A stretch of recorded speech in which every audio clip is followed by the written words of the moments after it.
got off the road. He's the one who said that Allah said when you come home, do it now for a year. Yeah, the first time I heard the concept is with Prince though. You know what I mean? People that come out of jail had to be re-educated because there's a lot of changes being made. You know what I'm saying? Where if you went to jail at 64 or 65, you don't know about the flag, you don't know about, you know what I'm saying, a lot of things that happen. Yeah, I wanted to build with you on really just touch base with you on a few things. First on my list is the use of the flag, and our recent situation dealing with the brother trademarking the flag and basically marrying onto the government, and that it being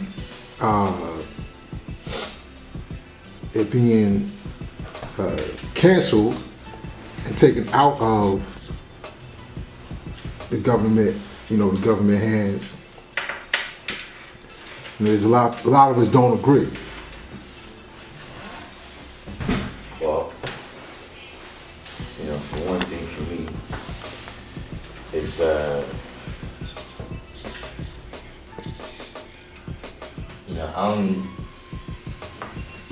don't get to interact with a lot of people, so I don't know what's going on in all the behind the scenes conversations and things of that nature. But I don't really who's the people that disagree. Like I see a handful of people.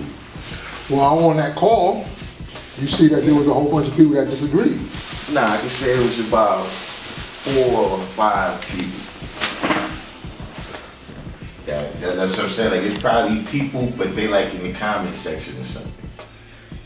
Like I do see that. Like no, I'm to God. There was people that actually spoke up and was that they wanted the government, or they wanted to deal with the trademark, or at least hold off on the cancellation.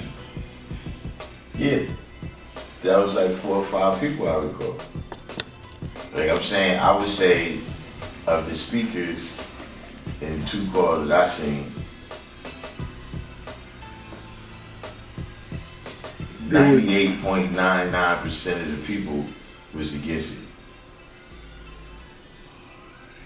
No, there was a few more people that was for it. That they was saying, I don't know the actual tally. I think the tally was most of the people were saying. Just remember that when they did the tally, right? Because they gave the 3 choices. So, in my opinion, right, to where I'm getting my number from, is the people who said further discussion and the people who said destroy it added together was like 98.9% of people. And then the people who was like, yo, we need to go with it, we need to keep it, that was only a couple people. Yeah, the people who wanted to go with it, that was because it was only like really like a 30 count vote. It was like 30 people that voted. And I would say like most of the people, and it's out of the 3 choices, there was majority of people who said, because the choices were either go with it, cancel it, or further discuss it. Say it.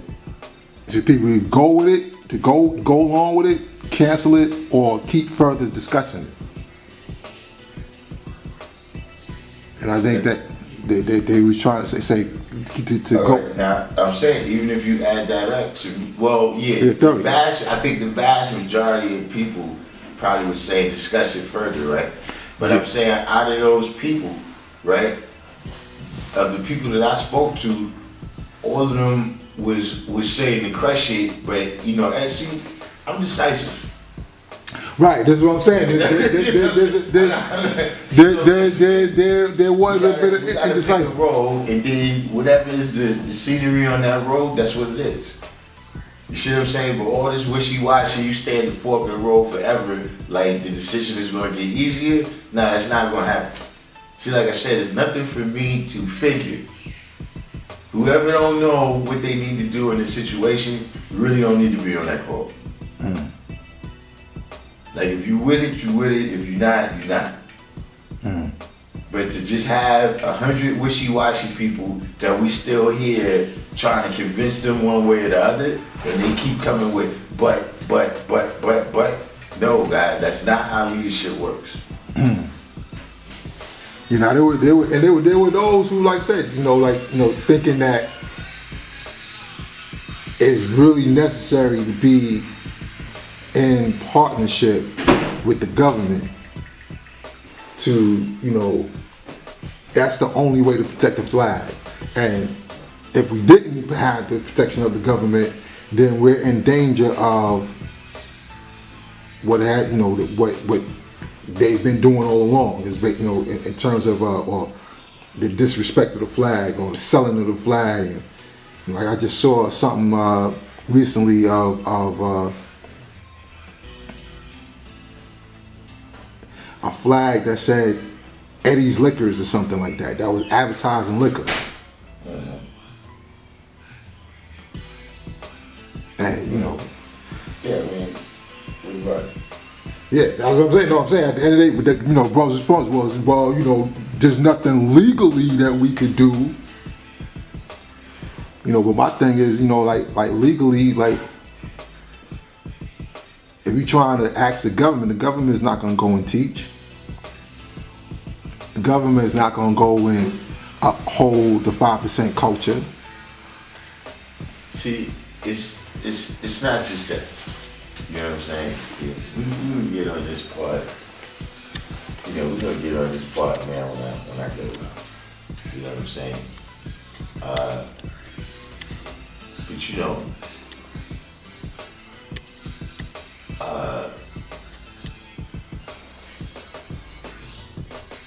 But the science that we're supposed to be dealing with, the supreme mathematics and the supreme alphabet is our Constitution. You understand what I'm saying? That's our Declaration of Independence. That's our Bill of Rights. You see what I'm saying? Et cetera, et cetera. That's a part of you can't serve two masters. Yeah, that's lost on a lot of people, guys. That right there is lost on a lot of people. I mean, well, listen, like I said. Let's say majority of the people. Like I said, that's how these things become religious, right? When you hear all these stories and all these different phrases that people said in the past, right? And they lose their meaning. And so now it's just ritualistic. You see what I'm saying? So you got the ritualistic. I gotta stop giving these individuals names that include 5%, because they really not. But you got the ritualistic 5%. The ritualistic. So basically, they just go through the rituals of being, but they don't really uphold. They tell all the stories, but to them, the point of the story is what happened in 1965, 1966, 1967. It's not the actual lesson of why did that story carry on. You understand what I'm saying? That you got 365 days a year, 24 hours a day, right? How many times did I take a shit between 1964 and 1969? You understand what I'm saying? Oh, man. Like, every you know what I'm saying, similar stuff, but because there's no lesson in that. Right. You understand what I'm saying? Right. That's not something that I even if I knew that I would be passing that on. See, that's some of the shit people do. Yeah, right. Like your brother you was just talking about, who passes on shit that has no, that's a person's personal business, has no impact really on nation history. So what is the point of you saying? Yeah, well, you know, there's what I see, God, is as brothers and sisters looking for a particular direction. Do I do this or do I do that? Is it all right to be in partnership with the government, or do I need protection? You know, do I need the government to protect me? Or if I have the government protecting me, then I can protect my belongings from all of y'all. What? If I have the government, that's basically the mindset that I'm seeing, God. Yeah, I don't even understand what you're saying. God, if I have the protection of the government, then I could use the government to protect myself from you, my property. In terms of, all right, so if I got this flag under the government, then I could say, That was, as you was up saying, the government protect you from me. How they gonna do that? That's what I'm saying. How is the government going to uphold our culture? That's my thing. How is the government going to uphold our culture? They can't protect you. They say, yo, all right, well, I don't know how. Yeah, that's the question. So if you got a trademark, you put up a flag, I don't know, they're gonna send the police to your house? Yeah, I mean, all those aspects of it and parts of it, those are the things I never understood from the jump. God, this is what I'm saying. No, what I'm saying, like, I think that there's an idea of, or people's perception of the benefits and privileges that one gets from the government put you above, you know, or in a better standing of anybody who doesn't have those privileges and benefits. I mean, see, look, when it comes to things like that, you know, my opinion is, you know, we got a degree that kind of deals with that. You know what I'm saying? In terms of he likes the devil because the devil gives him nothing. See, You see what I'm saying? So, you know, for me, I hear you. That's convenient, but that's how it is. That's exactly how the devil gets you. It's a little bit cheaper if you do it that way. It's a little bit more convenient. It's a little bit more faster. Convenient, right? The convenience. It's a little bit, you know, a little bit this, a little bit that. You know what I'm saying? You're gonna get a little bit of guns and bullets to fire to go against you. Whatever it is, it's always just a couple. How much Judas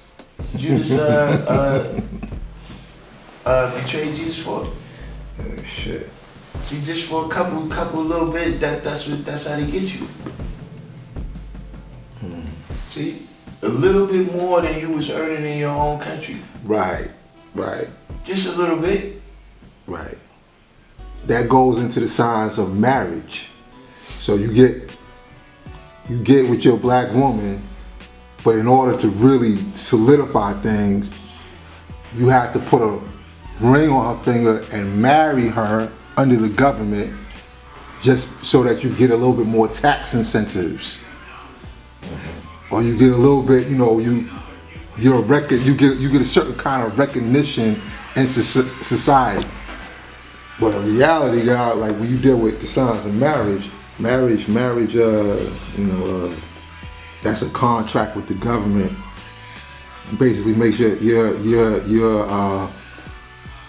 become property of the government. And anything that is produced out of that marriage is also under that contract of the government. I mean, well, in terms of that, there's a thousand there's a thousand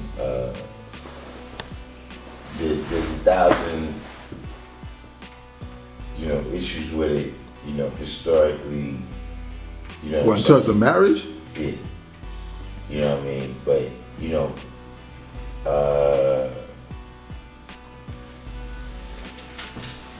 having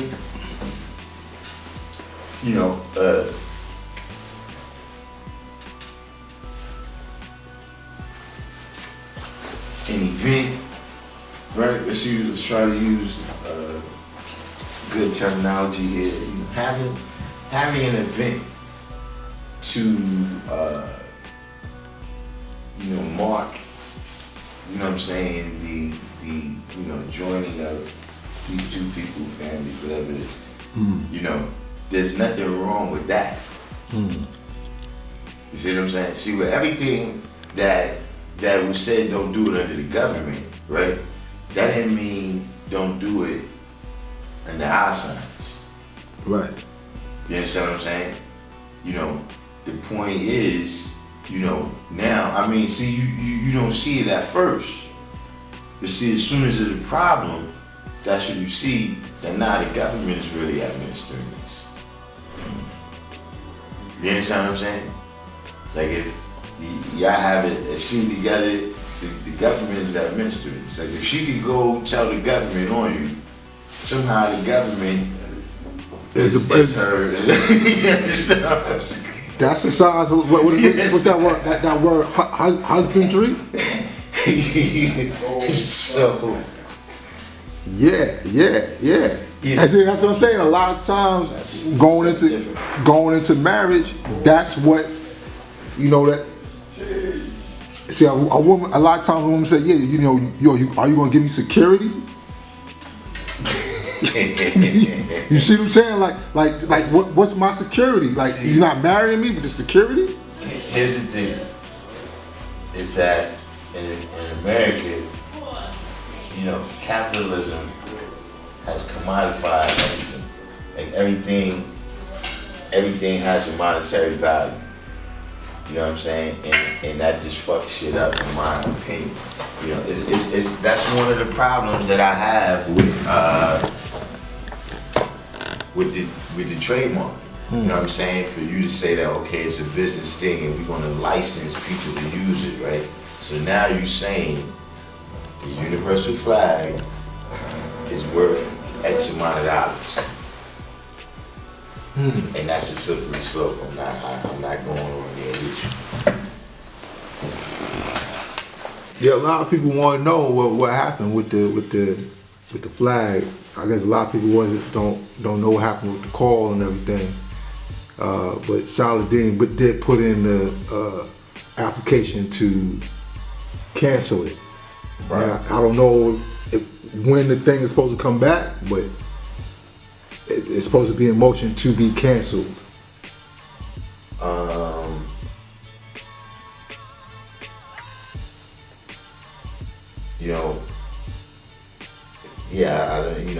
He initiated a process where, look, I don't know how he got that far in the process. By not telling anybody. Yeah, I don't know how. That's how he got far in the guy, by not saying nothing. But I'm saying, even with the organization, you know what I mean? Being like, right now, if somebody comes to your apartment, right, and they say, look, I live here, how'd you get that far with the landlord? How'd you, you know what I'm saying? Like, of course they didn't tell you, but I'm saying you gonna be saying to the landlord, you just let the city in my crib. What is wrong with you? You didn't. Well, God, that goes to show how much. It's been decades. That goes to show how much respect they have for this, because you don't want to marry on to this? Well, then shit. Obviously, he does. Well, yeah, but see, that's the deal. Like, I don't get it. Like, But I get it why the government would try to play their hand that way. Yeah. They don't, I mean, see, to me, this is the thing. people that don't have an interest in something, they not concerned with that. You gotta give them some type of interest. You know what I'm saying? So,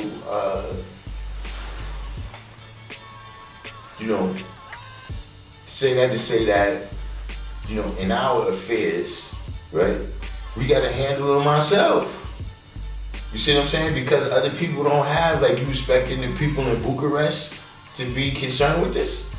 Mm. They gotta get food, clothing, and shelter over there in Bucharest. So that's one of the things I was gonna do, right? Is dealing with due diligence. See, due diligence, that's when you go do all the research and the follow-up of the shit that you said and do all the legwork. You see what I'm saying? Yeah, but we can't count on the government to do that on our behalf. Yep, this is what I'm saying. See, look, the due diligence, right? At first, your first due diligence you gotta do is to become and remain civilized, right? Mm-hmm. So you come to the cipher every day, and there's high scientists there. But you gotta go do your due diligence of studying your degrees. You understand what I'm saying? Of going out and building with people that's around you to really deal with any growth and development in this. You understand what I'm saying? Or just like right now, right? We're seeing another level of due diligence, right, on a national level, right? Because of just the recent history. A lot of the people that was handling things, they not here no more. Mm. So now other people got to do the due diligence. Like, see, everybody in this chat right now, right? They say, they meet somebody in the street and they say, yeah, we have rallies.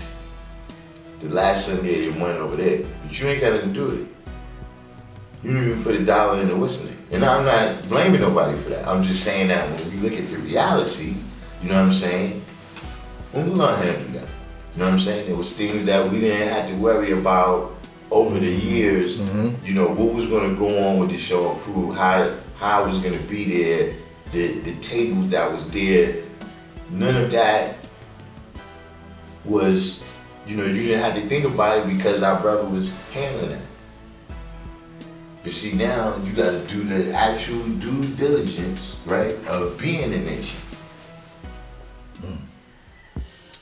And see, that's is sometimes we'll look, see, and I don't know too much about this topic, but this much is obvious. Look, America, they gassed up Ukraine, right? But look, you on your own, sir. To be a nation, you gotta handle that. Because see, if we come handle it, you gotta pay me, son. You're a subject now. Mm-hmm. You see what I'm saying? So it's the same thing what we dealing with. We're, you know what I'm saying? To be a nation, that means the good, the bad, the ugly, and the beautiful.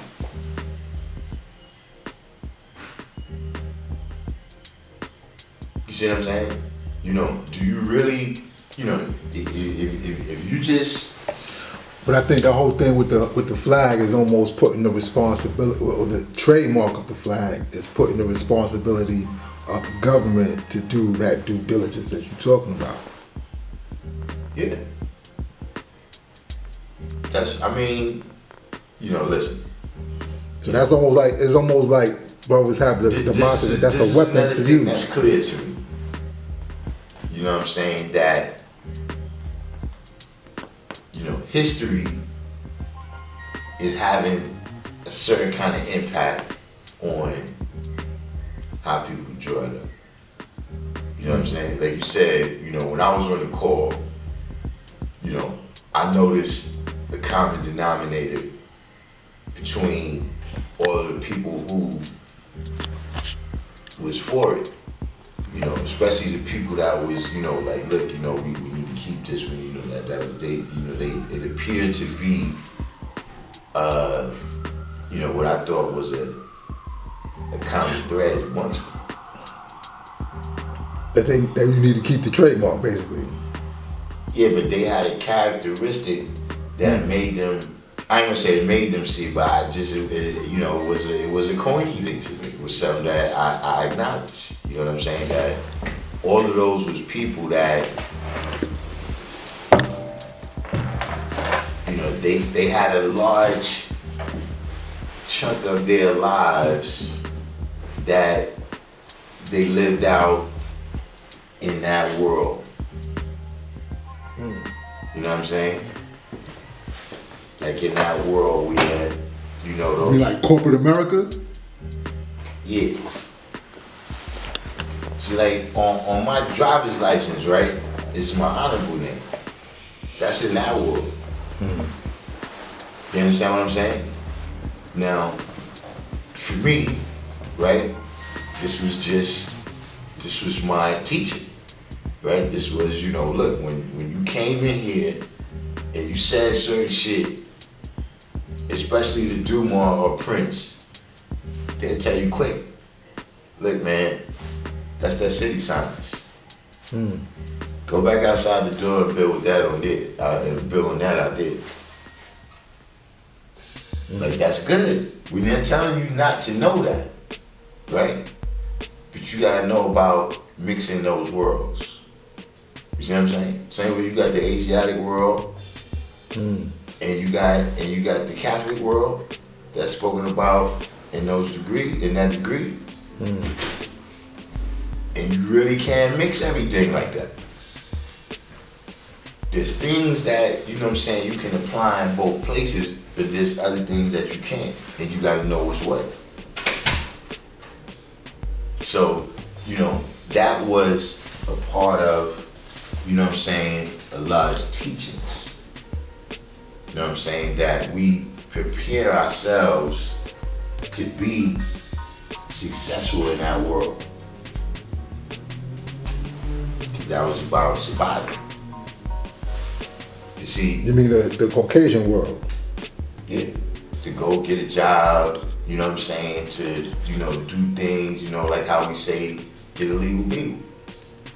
Get a legal beagle. Yeah. You know, so you could, you know, get a mortgage, you know, get an apartment, whatever it is, so you could live your life in peace, so you could be able to add on.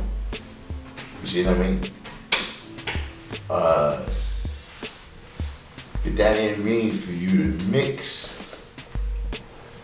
Some people don't know how to not mix it though. They don't know how it's you know. They in trouble. I mean, yeah. Like I said, that's a teaching that's lost on a lot of people. It's lost on them. They don't draw that up or see it. Like, you know, it's almost like getting into that world. That's the only world that they know.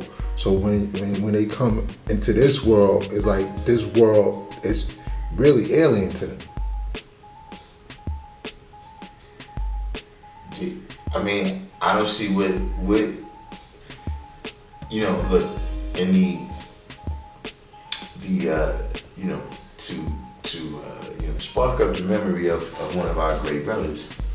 You know, one of the greatest questions that I've heard in the history of the 5% came from Saheem. What part you don't understand? I don't know.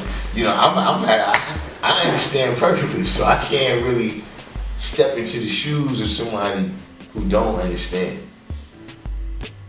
Right. Well, I mean, you know, I'm just drawing it up, God, like in terms of like dealing with the flag. Okay, look, and let me ask you a question. This might help me to understand, right? What do those people think it means when it says the law world manifest? Right.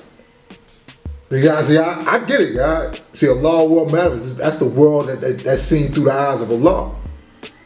Right? But then you're not completely drawing it up. Just think that, all right, well, you know, I need to be married. I need to register my children in these institutions so that I can have love, peace, and happiness, as opposed to doing the work for myself or building my world or adding on to a law world manifest and doing that work, it's easier because I get the benefits and privileges over here that there are no benefits and privileges over here. Yeah, but God, what I'm saying is, what makes it hard for me to understand is that sounds like the wisdom build degree in one of the absolutely. How would you? Why would I fall for something like that? That's how. Okay, God, see that I'm missing something here. God, what it is that you've taken the due diligence to study. I guess so. All right, see, I'm gonna get a little bit more. Right. No. Nah, I don't get it. I don't. Now, do you take the time to explain to these people? And oftentimes, God, hold on, God. Because as you was talking, I was just thinking, where do you find these people? God, most of the time, these are grown people. See, it's because y'all be coming around with this mentality that everybody needs to have the knowledge. That just if everybody has the knowledge, the world will be a better place. What y'all seeing is that no. Because if some motherfuckers the knowledge, man, they keep right on searching for that does not exist. And all you do is give them more shit to search for. We've been dealing with that this whole last couple months.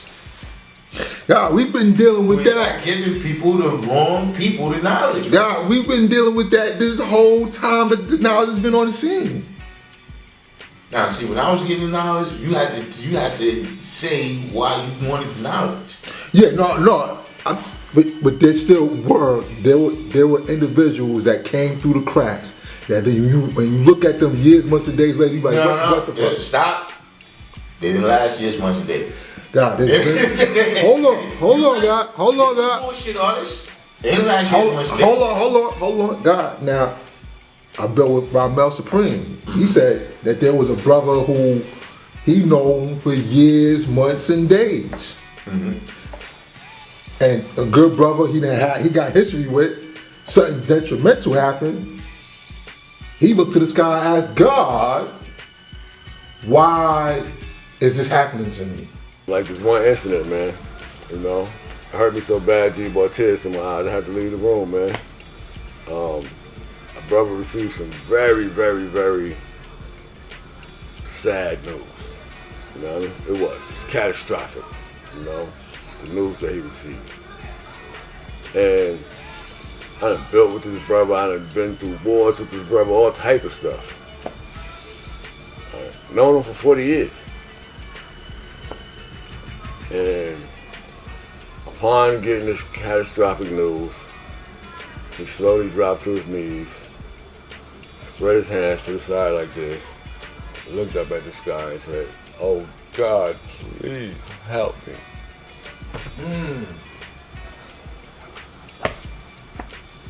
In front of you? Yes, in front of several people, which let me see right there and then that this still was in your mind all the time, else it could have never came out your mouth, no matter how catastrophic the news was. You wasn't talking to yourself and you wasn't talking to us. He was looking Yeah, for something. yeah. Even the posturing and everything was totally religious. And he had a universal flag. See these. But wait, how old was the person? Like you said, the brother was getting Jews, had a flag for 40 plus years, and then turned around And only believed. Never really knew. Never really knew because he never took the time to study himself. Oh no, his sword was kind of sharp, you know what I mean? His sword was sharp. His sword was kind of sharp. He only The believed. words that will come out of his mouth will make you believe that he really knew. Make you believe that he really knew. Yeah. Until you really knew. You really know that he don't know. Exactly. Rob Mel is in his equality cipher years. And he said that he walked with this brother for years, months, and days. So it's in those degrees. Like I said, guy, it was you know what I mean? I had a lot of love for son, man. That was a hurting experience when I actually had to leave the room. So yeah, God, there's people that's been around for years, months, and days, God. And you listen to them talk, and you listen to some of the things that Some guys have it more than others. Some. No, but what I'm saying though specifically, see, like you said, when you saying Ramel, right? I'm saying He's in his equality cipher right years. now. Look, but who was the person? Somebody who was rocking the flag for 40 plus years. Yeah, broke my heart. You know what I mean? I couldn't say exactly who the person was. He could tell you better than I If can. they somebody from the '60s, then you talking about the proximity effect. You know what I'm Okay, saying? 60, maybe even the guard cipher years. Now see the God ciphers. Now we getting spooky. Get spooky how though? How? That's what I'm saying. God is Now the people. difference is, guy, that if the people in the '60s, right? You know, especially, you know, the people before he got the Matterhorn, right? He's God. You see what I'm saying? So they're not necessarily maybe talking to Yahweh, you know, Jehovah, whatever. Yes, I mean Yahweh. You know what I'm saying? They could have been speaking to their memory, but I'm telling you that to people from the '70s and '80s, right? Yeah, guys, a lot of shit motherfuckers do for the '60s that we looking at too. Like, God, I was talking about firstborn prince. God, there's a lot of shit. You this nigga like, fuck we get here, man. We was just talking about something else. I was like, God, see. Yeah, so, and I was there at some point in time with some of those conversations, guys. I was there at some point in them conversations. So I know what you're talking about. That's what, you know, happens. That's why I say you gotta know how to speak the language, right? You gotta know, and you gotta The know language. the whole history of what happened, so you can understand what's being said to you. See, You see what I mean? and that's what I'm saying. Some brothers, God, they speak a certain language, God, that, you know. Even when I'm finding out now, man, it's so disheartening that people who 10, 20, 30 years, they never really knew. They only believed for all this time. You know what I mean? And they were skillful, or was it associated enough with somebody else that was true and living that they was able to slide by on their beliefs for all this time without really knowing, with no uncertainty, beyond the shadow of a doubt, that there's nothing greater. You ain't gonna never see greater. Allah is the original man. See, listen, like I told you, for all of that, the salat and all that shit, I was banned from the mosque. To this day, I don't know what the inside of the mosque look like. Like, it be brothers that be like, yeah, I was at the mosque, I seen such and such there, such and such. And you know, yeah, being such and such was maintaining at the mosque. Yeah, I be sitting at the mosque. I never thought I was welcome because I didn't have a suit on. So I just kept going. None of that, I didn't get a chance for none of that to really develop because, you know, like I said, I got in that situation. It was told, listen, stay your ass away from it. You see what I'm saying? So, you know, yeah, that's gonna happen with them. You know, and I mean, a lot of things, you know, the due diligence is that too. You know, on the overall signs of, you know, what Allah had planned for us. Okay. You understand what I'm saying? And not everybody got the same message. When he said that we supposed to be the best, right? Meaning the babies. Yeah. See, we became the best at some of the worst shit. That's what we fucked up, man. You know, listen. I gotta raise my hand too, you know, with your brother. Right, okay, right. It's that, you know, we fucked up the you know, we crashed the whip. A few times. But we still standing. That's the most important thing. You know what I'm saying? And we didn't lose the knowledge of what those teachers was. We just gotta do our due diligence now. right, to make sure that it comes to that point. But yeah, I mean, I see a lot of brothers and sisters, man, shit just lost on them. Like, you know, like this flag thing is an example. Like, you know, like, if I'm not sure, it might have been you. Like, they, you know, a lot of times they think that the colored man's world manifest is something to gravitate towards over our world manifest. And these are people in this nation.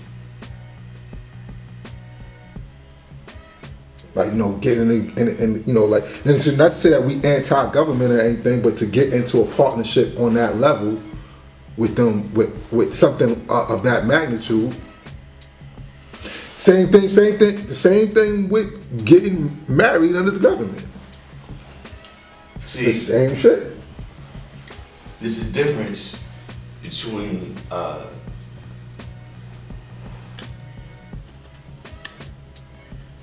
complying with the law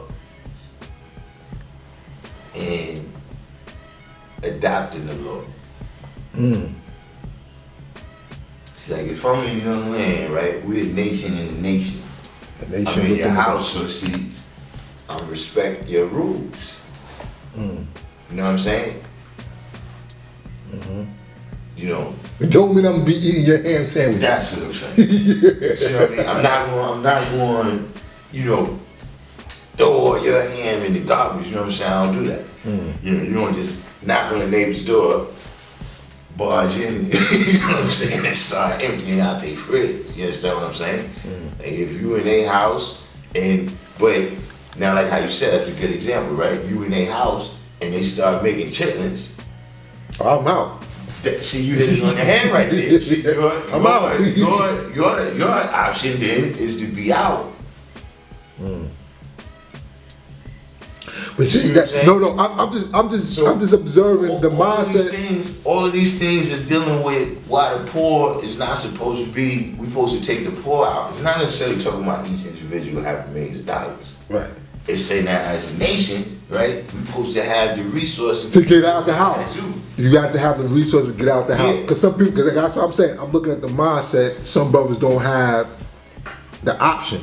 Yeah, but see, you gotta remember, this is what I'm saying. The people who is with it, to me, right, is people who have invested a lot in that house. Okay. Yeah. All their investments is in that house.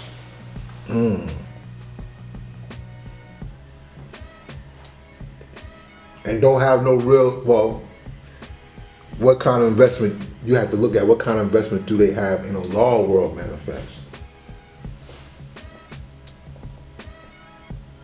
See what I'm saying?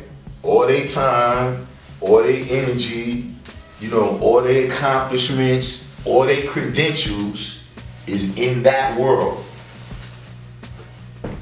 You know, that, you know, So this is just another credential from that world that just is the same ones they've been seeking. See, look, here's the thing. Anybody in here who has a college degree, right? What's more important to you? Your college degree? Or your 120 degrees? That's the bottom line. that's the bottom line. That's a great And I'm question. not saying, listen, it's bad. Listen, my daughter's got multiple degrees. My Peace. son's got degrees. Peace. In the devil's world. Right. But No, see, not to negate that. yeah, we about that. Right. Because education is But important. you went over there to learn the city sciences. And over here, you came, you moved in that world in a particular way, and you were successful in a particular way, right? Because of the universal laws which you learned, the universal degrees, the universal sciences. And I'm saying, that's what I saw. You know, that's what I'm looking. Just like, look, somebody came on here and they were saying how, people saying, yo, you know, you gotta be qualified to be on the call or something, you know. I was observing that at the time. As everybody speaking, what is the qualification? What is the qualification? What is their qualification? Like, why is this person talking? Because see, to me, like I said, if you don't know what to do, you don't need to be talking. If you came on here to say, yeah, we need to think about this,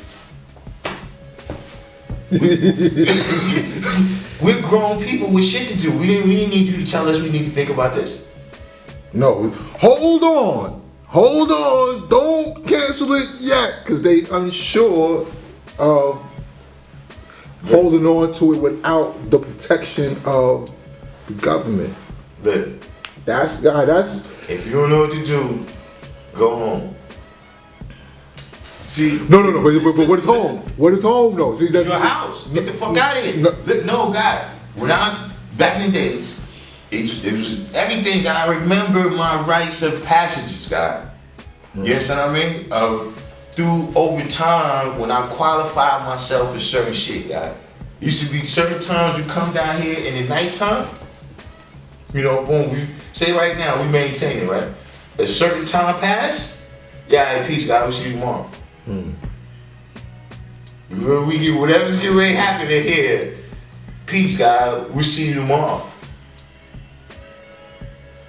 You understand what I'm saying? And I remember one time, when that happened, it was the last shot. Same last shot I could give in class. Nigga opened the door and said, peace, God. We'll see you tomorrow and shit. The last shot turned around and said, oh no, that's his dog. You made 1,000 years. And then the guy looked at me and said, all right. He closed the door back. You understand what I'm saying? If you don't know, that's what, see, the God never put me in that position where if some shit happened, I don't know what to do, and now I'm here with them. Nah, I'm saying, go home. Even listen, the teenage brothers was like that. The brothers came up to Evander, you know what I'm saying, to make sure everybody's on point. You know, back in the day, you catch wreck on the young guys. You know what I'm saying? They come up there. When they leave, it's a select few of us that can go with them. You gotta be on point, guy. You ain't wrong with law, wives, and justice and something like that. You gotta be on point. If you know your lessons, don't even. When we go off the curb, you stay on the curb. You're not allowed to. If you go in the same direction as us, wait like 5 minutes. Let's walk this direction before you come the same direction as us. Yeah, God, but I notice not everybody has that kind of direction, God, or has that kind of insight to even know. Like now, you know where to go and where not to go. It's because y'all be gassing people up. See, y'all be gassing people up. Y'all be gassing people up. In terms of, add on about that. Y'all make people think they really this. See, it's like I said, man, when you come into the knowledge, we tell you that you got it, right? We give you that idea, that concept, but you got to do your due diligence to become and remain civilized. This ain't the Wizard of Oz. Like, I can't snap my finger and you go from chitlins, you ate bacon for breakfast, ham and cheese for lunch, and pork chops for dinner yesterday. And tomorrow morning, you the God. You the God. That's what I'm saying. Y'all be gassing these motherfuckers up. See, we're not here to take people's birthright. That's what we tell you. Listen, that's what makes us the greatest. We don't make you study from 35 to 50 years. You ain't got to climb no fucking Jacob's ladder, whatever the fuck all that. We tell you the first day. Now you gotta do your due diligence. And y'all let motherfuckers who didn't do their due diligence run their fucking mouth. Well, I want to make clarity, in terms of like, we don't need protection from the government for our universal flag. Yesterday, I saw, in this chat that I have on my phone, that somebody was utilizing the flag for some liquors. right? You know, and the question was, well, one of the statement was, well, there's nothing that we could do about it because it's not registered. It's not true. Right. Because like now, he said nothing legally. We can't do anything legally. That was the word that's what I have to like point out was the word legally. Can't do anything legally. That's not true. I'm saying, see, first of all, here's the thing. Copyrights, trademarks, etc., is evidence. It's not proof. So if it was proof, then a trademark or copyright case would never go to trial. You see what I'm saying? Because that would be, there would be no case. You have no grounds for a case. You understand what I'm saying? It works the other way too. If you got accused of a crime, right?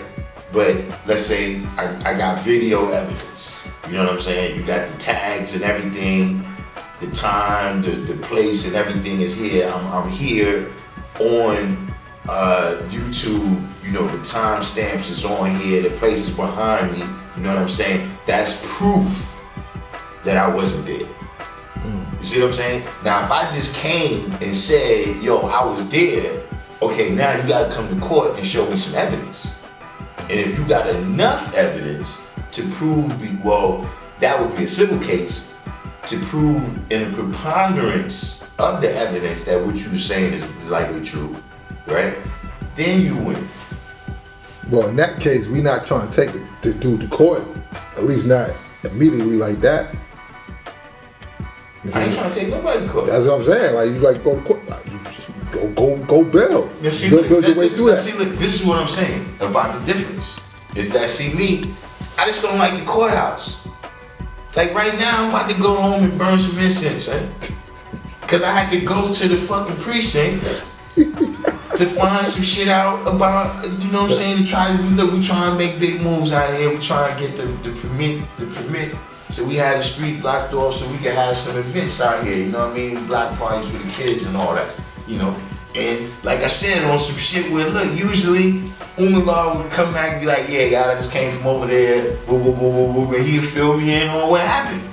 So real quick, Umar ain't here, so I had to go do it. So real quick, that's how that works though, like, cause we had the show and proof here 2021, right? So you got to go to the precinct to actually have, get permission to block off the street for a certain amount of time. Mm-hmm.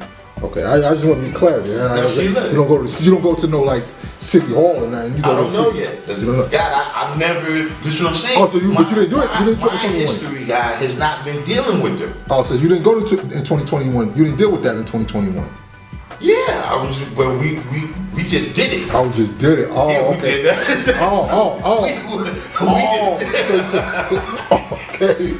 Okay. We just did it. We didn't ask nobody nothing. Okay, but then there were no ramifications behind it. No. Okay.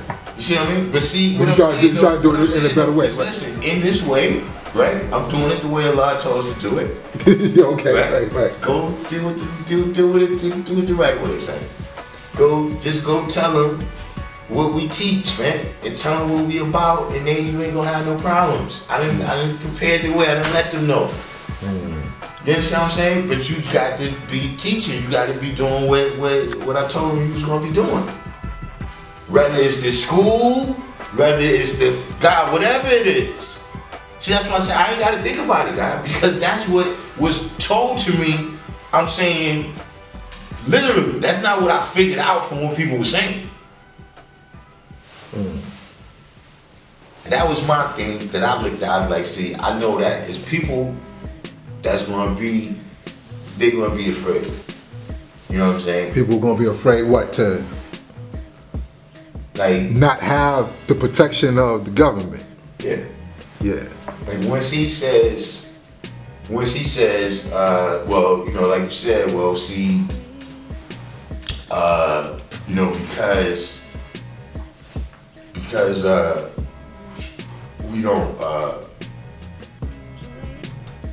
because we don't have the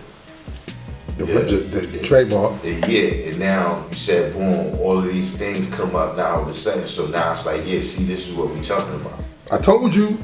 Yeah, you know what I'm saying? Like I told you so, like it's all these people that's doing things with the flag. But listen, man, you know, with everything, right?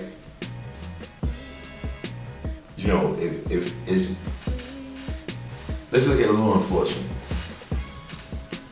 When they want to stop something, they'll go to any part of the chain. See, when they want to stop prostitution, who they arrest? Prostitutes. No. What, you what, pimps? No. They arrest the Johns. When they want to stop prostitution, son, they arrest the Johns. See what I'm saying? If they want to do something with dope, like look, we want to make dope more powerful. We want that shit more powerful. We want to stop the quinine. We want to stop the baby laxative. We want to stop all that shit and make them have to use fentanyl.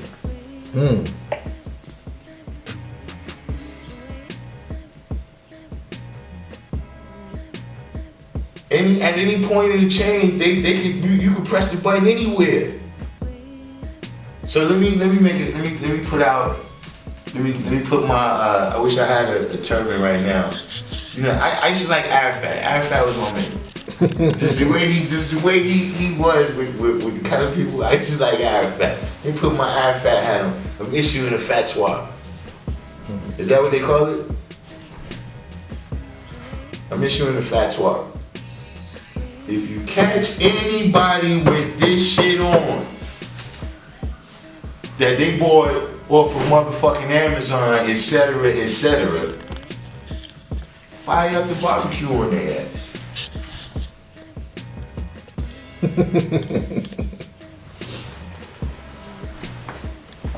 Yeah, God, that. See, that's it. Yeah. At any point in time, and anywhere in this chain, you can stop what's going on. You know, I think they. See, how you think motherfuckers in jail can control what's going on in the street? Because at any point in the chain, son, if I press the button, I'ma have an effect.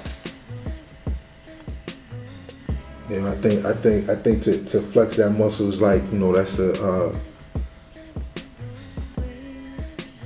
it's kind of like, you know, like laziness and shit though, man. Like, you know, like instead of you going over there, you said find out the barbecue. Listen, that's why I keep telling y'all, I don't know why y'all don't send these people to the mosque. When you say these people, you talking about who? The people you talking about? People. They Islamic. They like Islam. But they not our self-Lord and Master. They're not built for this, guy. If you're not built for the due diligence, you're not a 5%. Not this kind of 5%. You the otherwise. Where you go and the imam, the worthy master, whoever there is responsible for whatever's the work that gotta be done. That's where you go for that. They see, look, even when people first came to America, right? That's how you got like the hillbillies.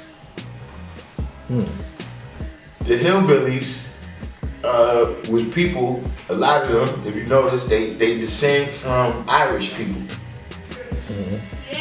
See, the Irish people already had a bad experience with the British in Ireland. So when they got here, they didn't want nothing really to do with the big cities, those particular hillbilly ones. So they went out into the mountains to live by their own law. And they still down there living by the family clan laws of Ireland right now. They ain't lose much of their own culture, basically. Not much.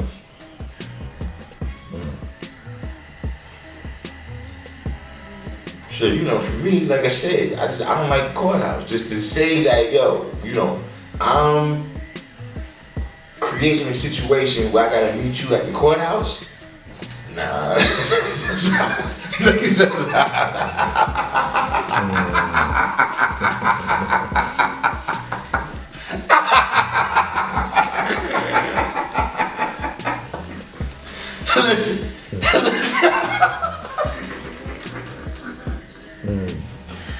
Saying, listen, man.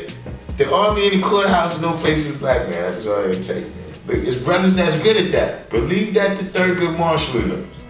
You understand what I mean? Let them handle their business. Me, courthouse not for me.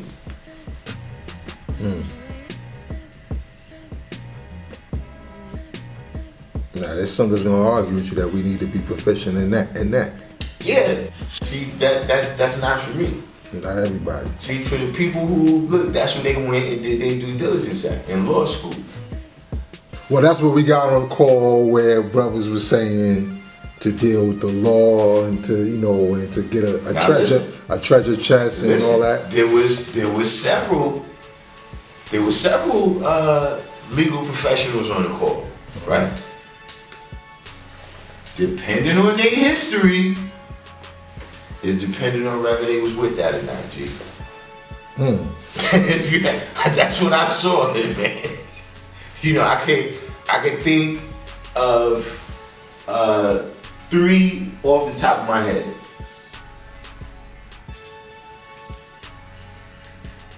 One appeared to be with it. One, his law degree meant so little to him in comparison to his 120 degrees that he even announced that I'm not on this call as a lawyer. I'm on this call as a 5%. And what I'm telling you is not legal advice. I'm telling you Allah's teachings. Now, for those who got the call, you go back and study that. You go back and study that. Yeah. You understand what I'm saying? And the other lawyer was basically telling him the easiest way to legally dismantle this shit. And him too, if you notice his history, you know what I'm saying?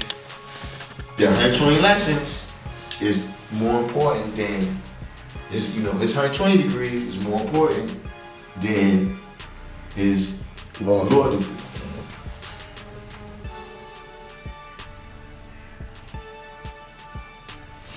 Yeah, God, that's something to study, God. You know, a lot of times, God, I find myself, as I do this recording all over, is it's really like a self-assessment, God. Like you see different variations and different just like, yeah, where am I putting my time and my energy at? It's like it's almost looking in the mirror. People, I just think, a lot of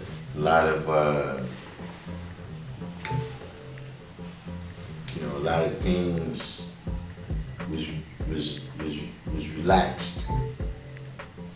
You know what I'm saying? I think a lot of people might have been. I think a lot of people might have been misled.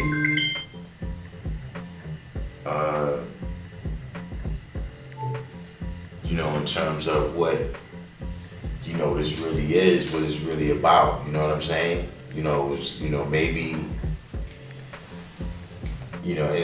and I hate to just, harp on that because, like I said, it's not just about that one individual, but it's like, dudes is caught up in the Wu-Tang era, in the brand Nubian era, you know what I mean? To the point where that's what it's about for you know what I'm saying? Like this fly music and, being able to be in the neighborhood, right, where everybody's intrigued about this thing and you know all about it. You know what I'm saying? That's a byproduct. That's a byproduct of the hip hop. That's a byproduct of the internet. That's a byproduct plus I keep lessons. saying the internet to a certain degree, but I wouldn't say hip hop because hip hop was full fledged and popping when I got to now. Yeah, no, but what I mean by that, guy, is that there are people who on the outskirts who got exposed to some form of this knowledge, but never were the type of people to come around. Like I see people on the internet, and I've seen people in hip hop, and I've seen people with plus degrees. And that plus degrees is like, that's a product of like, at least for me, like, you know, brothers from the Bell ciphers and the God ciphers. And they would be really brothers who are on the outskirts. They might have got plus lessons from somebody, and then it got passed to somebody else, and somebody else found them, and now they got it, and they become the God of their neighborhood. Yeah, but see, at some point, right, when the rubber meets the road, why are those people not being found out? Like, that's what I'm saying that I be worried about. Like, with like all the people that be talking to the people and knowing about this stuff beforehand. Rev, you talking about born mastermind, right? Who, yo, I don't never understand why these people don't never know what to say. God, because brothers be somewhere else. God, brothers be in their own world. Brothers, you know, is not available to actually go and correct these individuals until it gets too late, or it becomes more apparent. It's like it's on the scene now. Oh, okay. Now we gotta address it because you right here, motherfucker. You right in front of my face. But when they out and about, and you know when a man was Hannibal and you know somewhere. Nobody corrected until it became apparent right then and there. And that's what I'm saying, that's a product of what I just disagree, right? Because what I'm saying is this, that, like, you know, we existed in a time, you know, where they was just giving it out to the young, right? Some of us was born alive, some of us was born dead. Yeah, right. You understand what I'm saying? Yeah. Now look, the ones that was born alive, we separated ourselves from the ones that was born dead. They people that we know. Not all the time. When I be with a Robbie, we see people all the time. It's like, yo, y'all know the guy. They can't even fuck with him. We don't fuck with him. You know That's what I'm saying, not all the time. That's the reason. But he's somebody that we were calling from back in the days, but he never saw the dream, he never saw the vision, right, of what the law was teaching for the babies. God, a lot. God, majority of motherfuckers don't. Alright, see. You know, but you say you talk about that due diligence, God. Yeah, I'm saying that. God, the due diligence, God. Hold on, God. I came in contact with Supreme Mathematics in junior high school. I start going through my physicals lessons somewhere around that same time. Right. I start hearing Brand Nubian a little bit after that. I came to a law school. Oh, that's the school. God, that is one of the separating things. A lot of people didn't do that. That's what I'm saying. When I first did, I was thinking about this story the other day. I don't know if I ever told this on you. You know what I mean? I remember it was this kid that his homeroom was across from my home in junior high school. You know what I'm saying? And he was somebody, I knew who he was. He wasn't like my friend and nothing like that, but his class was right there. You know what I'm saying? And he was a pretty normal, we junior high school. You know what I'm saying? 12, 13, 14. Just a normal little kid like everybody else. You know what I'm saying? It was nothing. When he got into a beef. You know what I'm saying? We came outside the school that day, and these, we was little kids, so these dudes probably wasn't really that big, but at the time when we came outside, these kids looked like the Incredible Hulk, man. And they was standing there with him, and you could tell, like, look, whenever that person came out the door, they was in trouble. You know what I'm saying? So the next day, we came out to school, right? And the dude was like, yo, you saw that? You know what I'm saying? Everybody was like, yeah, that was, you know, what happened? You know what I'm saying? So, you know, everybody was like, yeah, man, yo, you know how he got those dudes to come up here, man, he 5%. Dude was like, yeah, yo, that 5% stuff, man. Like, yo, you got mad juice, yo. Anywhere you go to Brooklyn, anywhere, yo, you got mad juice, yo, they everywhere. You know what I'm saying? So they was like, yo, yeah, but yo, if you be at 5% though, you can't eat pork. So, you know, everybody in the class at that time, you don't know why. So everybody's like, oh yeah, nah, can't be none of that. Can't give up bacon, this guy's mine. You know what I'm saying? Nah. You know, so as everybody's saying that, like, oh yeah, nah. Because that's a dominant teaching. Can't fuck with it, right? So then this one kid says, yeah, but I'm saying if you get down and you know, you eat pork, how they gonna know? You know what I'm saying? So another kid says, yo son, I'm telling you, don't play with them. I don't know if they got people watching you, but they know. Listen, they know. I'm telling you, don't play with them. So then they start talking about, like, yeah, it's like, yo, son, they serious about that shit. You know, then I recall when, you know, we used to walk past the school, right? Past this school, Yeah. You know, but, you know, the way they, you know, the stories were circulating at that time is that when you came to the large school, right, like when you knocked on the door, there was a guy there who was mad powerful. You gotta build with the guy. Then if you get past him, then you get into the front right there. Like the way they were describing it, you know what I'm saying? You get to the front right there, now you get in the room full of powerful guys, right? And now, if you get past them, they let you go in the back, and it's all these books were supposed to be in here that you could read. You know what I mean? Listen, guy. Right. The reason I'm telling you that is because that was the shit that was on my mind, guy. When you got here. When I was coming to the hill, guy. when I was like, listen, I gotta go down there and you know what I'm saying, I gotta, you know, cause that's how New York was at that time. Like if niggas don't know you on the hill, you ain't never been to HQ, no matter what it is. Nah, nigga, you not official. Now for some reason, that story didn't survive to today. Well, it wasn't true. but I'm just saying that this was on my mind as I'm coming here, right? I overcame all that fear though. You see what I'm saying? So whatever people excuse out there why they ain't coming, fuck them. They not young. We got no time to analyze that for them. We got shit to do.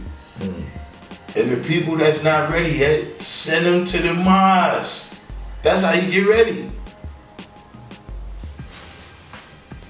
Yeah, there's a lot of brothers like there's a person that was on one of the comments and he was saying something to, you know, about the teachings and this, that, that, and I was just like asking like, who taught you? And you know, and just that question alone led him to say that he got the teachings from the Eastern philosophy of something Kemet and wait, what? What teachings from that? That alone told me you not. He said some other kung fu shit. Some other shit that was like, all right. So you said he said Eastern philosophy of. I don't know. How is that related to us? Right, that is not related. I'm saying, and then there's somebody else in the comments. Somebody else in the comments is saying, "Yo, you at 85%." He said, "No, I'm not at 85%." He's arguing, "I'm not at 85% yet, but you're not this, and you're not related to this at all." So I'm saying, like, yo, brothers be, whether they be in the comments or anywhere that you start seeing, some of them are even amongst us that they didn't get it. This is what I'm saying. They didn't get it all the way. This is what I'm saying. On the same strength that the whole conversation is, look, that all that's just due diligence, right? Like there was a time when,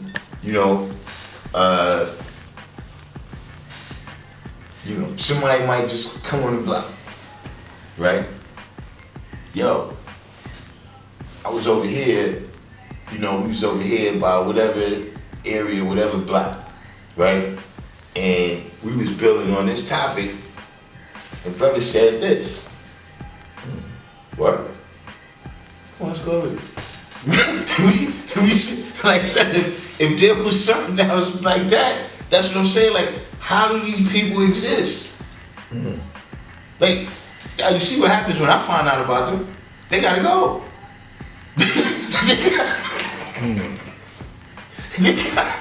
It's so. Gee, why find out? Now I'm coming over there. The fuck is you doing? I'm telling you, this is from people allowing people to do that. See, look, when we see me and the brother was laughing about this the other day, guys. Back in the days when you came around certain people, right? Any one of the firstborns, especially. You know what I'm saying?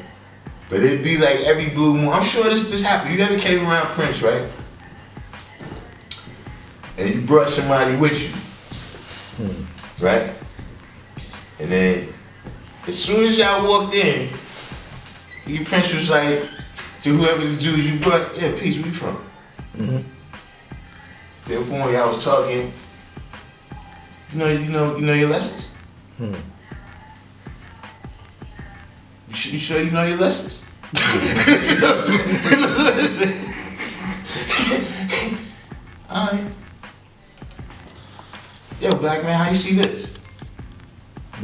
You gotta get this nigga the fuck out of here. You know what I'm saying? Get this he's with you. Get him the fuck out of here. And if you got him with you, don't ever come back. You know what I'm saying? So that's what I'm saying. We was taught to examine it. That's one of the reasons we examine it. Because you can't have weak links with you when you doing what we doing. All traitors, all traitors and neutral people and motherfuckers that don't know what they doing have to be eliminated before y'all go on the front line or you lost in the art of war already. Because you got niggas with you that's playing for the other side. A lot of times they don't even know it. No, they don't know it. And that's why you need to get rid of them. See, that's, y'all seen it. There's a degree out there on that. I never, you know how was bugged out? The only degrees Prince ever gave me was those, the ones where, like the Armando Johnson lessons. You know what I'm saying? The Model X? Yeah. He always called him Armando Johnson. That's why I always call him Armando Johnson. Okay. All right, I don't. You telling me something? Okay, you giving me something now, right now. Him and Akme. That's what told me about Armando Johnson. Wow. You know what I'm saying? But all of those degrees that he wrote, science of neutrality, science of the clock, all that, I never saw those until after he returned. After Prince returned. But what's funny to me is when I look at the degrees that he wrote, it's like, it's like, why you, like if he was here, I would say, God, why you didn't put the rest of the shit? Like, why you gave him this cheese shit right here? That ain't the science, God. Wow. You know what I'm saying? Wow. Yeah, and there's a lot of things that people know how to tell time on the clock, right? But you don't know why all those things is the way it is. See, my lessons used to be up here on the board. We used to write, remember we used to write on the board. You know what I'm saying? In cursive. That's one thing about people, they had the neatest handwriting. On the board. Nigga had Nah, to. that goes back. It's like you Niggas back that time. handwriting, you heard me. Look, Arabic, English, whatever. This motherfucker write perfect on the board. Straight line. Don't never listen. Don't never go to that. Listen, straight. Don't ever listen. That used to be a joke. Yeah, I had to learn that too. You couldn't really. Like, they could tell like who put this up here. You know what I'm saying? You got to write the degree on the board, and your shit is slanted all down. Like, yo, get him out of here, man. Get him out. Get him out.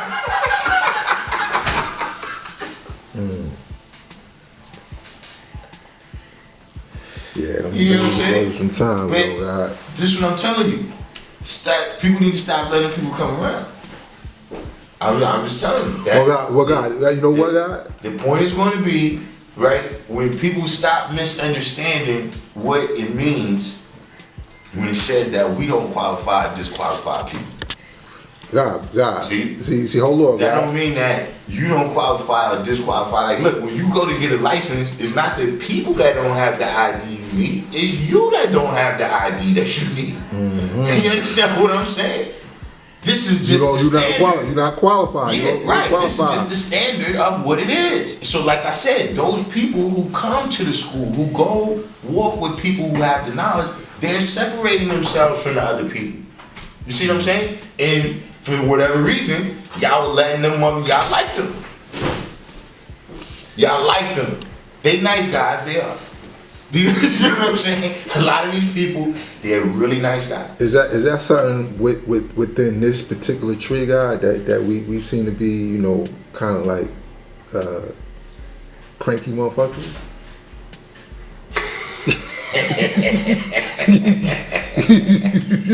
Listen, guys. I mean, is that? I mean, am I the only? I'm not the only one who's observed it and who was gotten that. Who else has observed it?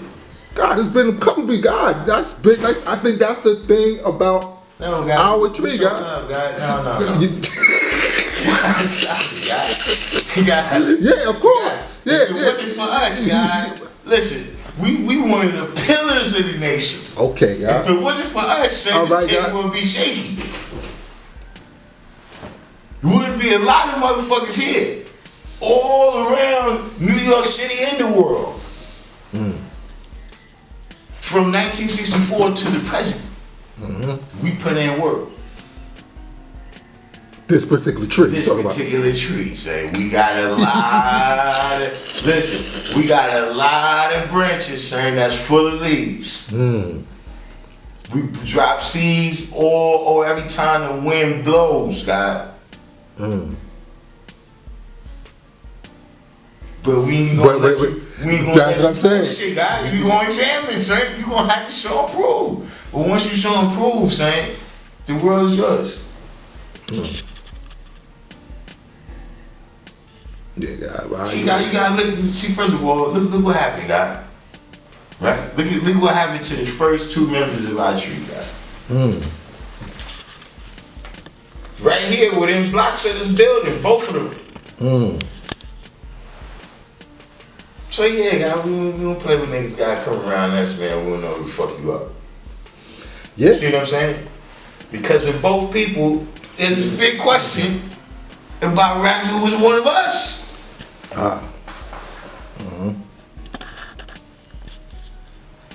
So yeah, I don't know motherfuckers around me. See you showing proof.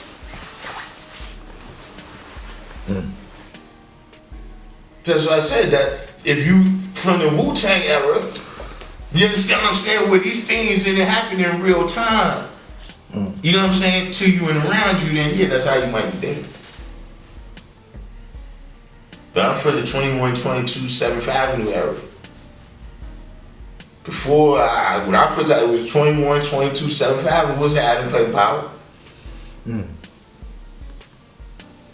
Yeah, what year did that become? I don't recall. I recall when they did it, but it wasn't something that I marked as, you know what I'm saying, a thing. It was just something that happened that, but I didn't really mark it as time. But yeah, I recall, 7th Avenue. yeah, I recall everything. before that. So, you know, like I said, if you're from the Wu-Tang era, you know what I'm saying, or the brand new man, or you know, if that's how you describe your era. You know what I'm saying? Like that's the thing that stands out to you. You know, Wu-Tang. that's the thing. Like that's the thing that stands out to you about that era. That's what it was about. Like, you know, pour out your teachers, brand new. Those are just things that happened during the time I had the knowledge. It wasn't really, you know, I didn't really, not from the poor righteous teachers era, not from the Rakim era. And that's my point, God. There were people on the outskirts who never came amongst God, and they were influenced. Guys, the question is, how did they get from the outside to here, guys? No, a lot of them are not here. Well, some of them did get hit. Some of them did get it. That is a question. Some of them did get it, but I'm talking about there's a lot of people that were affected by those things.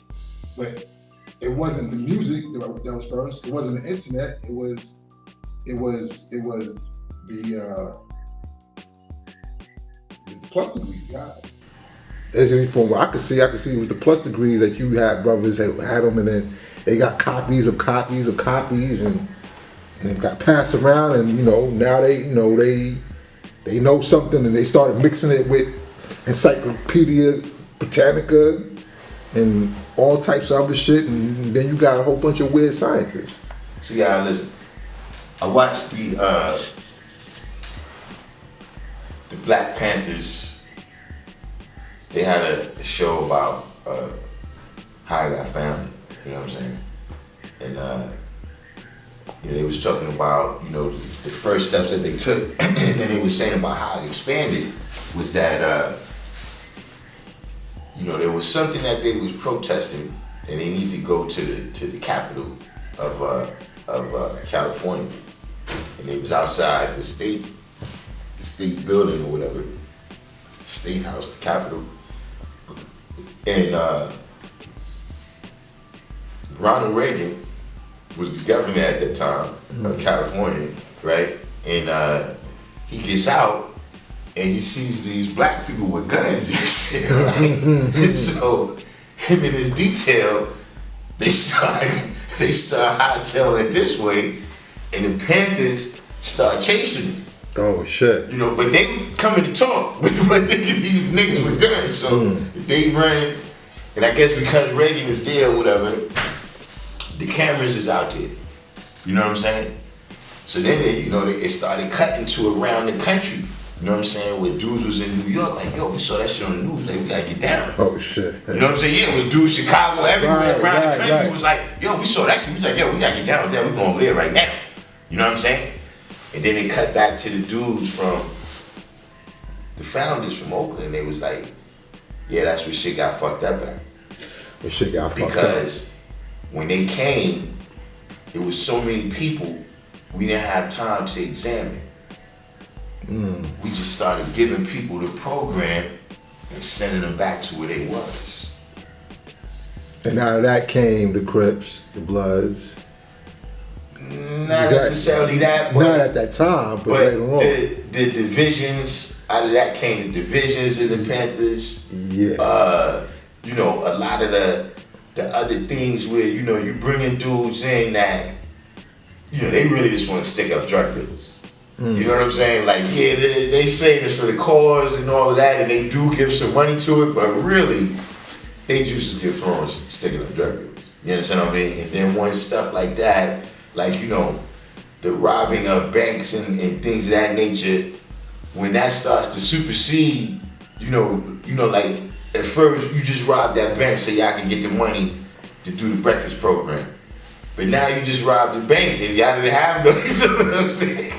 You just robbed it because you could. Like, you saw, like, this nigga's on point. Yeah, you got the mask on you? You know what I'm saying? See, now you get to that point. You see what I'm saying? See, look, the same thing happened to the 5% where it's like, you know, yeah, somebody bothers us, right? And we exercise our force. But now you got one or two people in the midst that's like, but why we waiting on them to bother us? Why don't we just go exercise force? You See what I'm saying? Which brings me to that whole discussion we was talking about in terms of the regions. The regions? Yeah, I never liked the regions. Yeah, guy, I because we built on that guy. And I get your point. I get your point. You know, but then there's the point of you in your house. You gotta take care of your house. I can't come clean up your house. I shouldn't come clean up your house. Okay, good. Well, the people who's ever there, if there's a group of people, right, that they got a problem, whatever their problem is, of course it's going to be the people that's right there in direct proximity. They're going to be the best knowers of the problem. Right. You know what I'm saying? Mm. Now, that don't necessarily mean that they the best knowers of the solution. You know what I'm saying? Right. But chances are, you know what I'm saying, they got a good probability of being the best knowers of the solution as well, right? But that's something else. What's that have to do with building a nation? That's what I'm saying. Like, how does that help? No, they gotta be proper protocol at the end of the day, but because you gotta be able to how do you give good orderly direction on how do you really maintain your household? God, you just spent the last 45 minutes telling me they don't know. Nope. Hold on for a second, Supreme. That's Supreme, man. Peace, Supreme, man. Yeah, you just got finished telling me they don't know, so that's what I'm saying. No, I mean, yeah. What I'm saying, at the end of the day, we gonna have to that's a part that's missing. That they need that. They need that. All right, guys, listen. I'm gonna give you right now, right? What are my ideas that I'm sure a lot of motherfuckers, like how you said, the people who think that this tree is harsh. This is gonna be one of the harshest statements I ever made. But if you wanna ask me how to solve this shit, gotta bring the books back, son. Gotta bring the books back and listen. I don't wanna hear shit about no lessons. When you say bring the books back, what do you mean? When you have to sign your name in the book, what was it? The Minister books? Of Good Equality? Oh, Book of Good Equality. When you had to sign your name in the book to be a 5%. Like the people who is acknowledged, the people who got flags, or you had to sign your name in the book.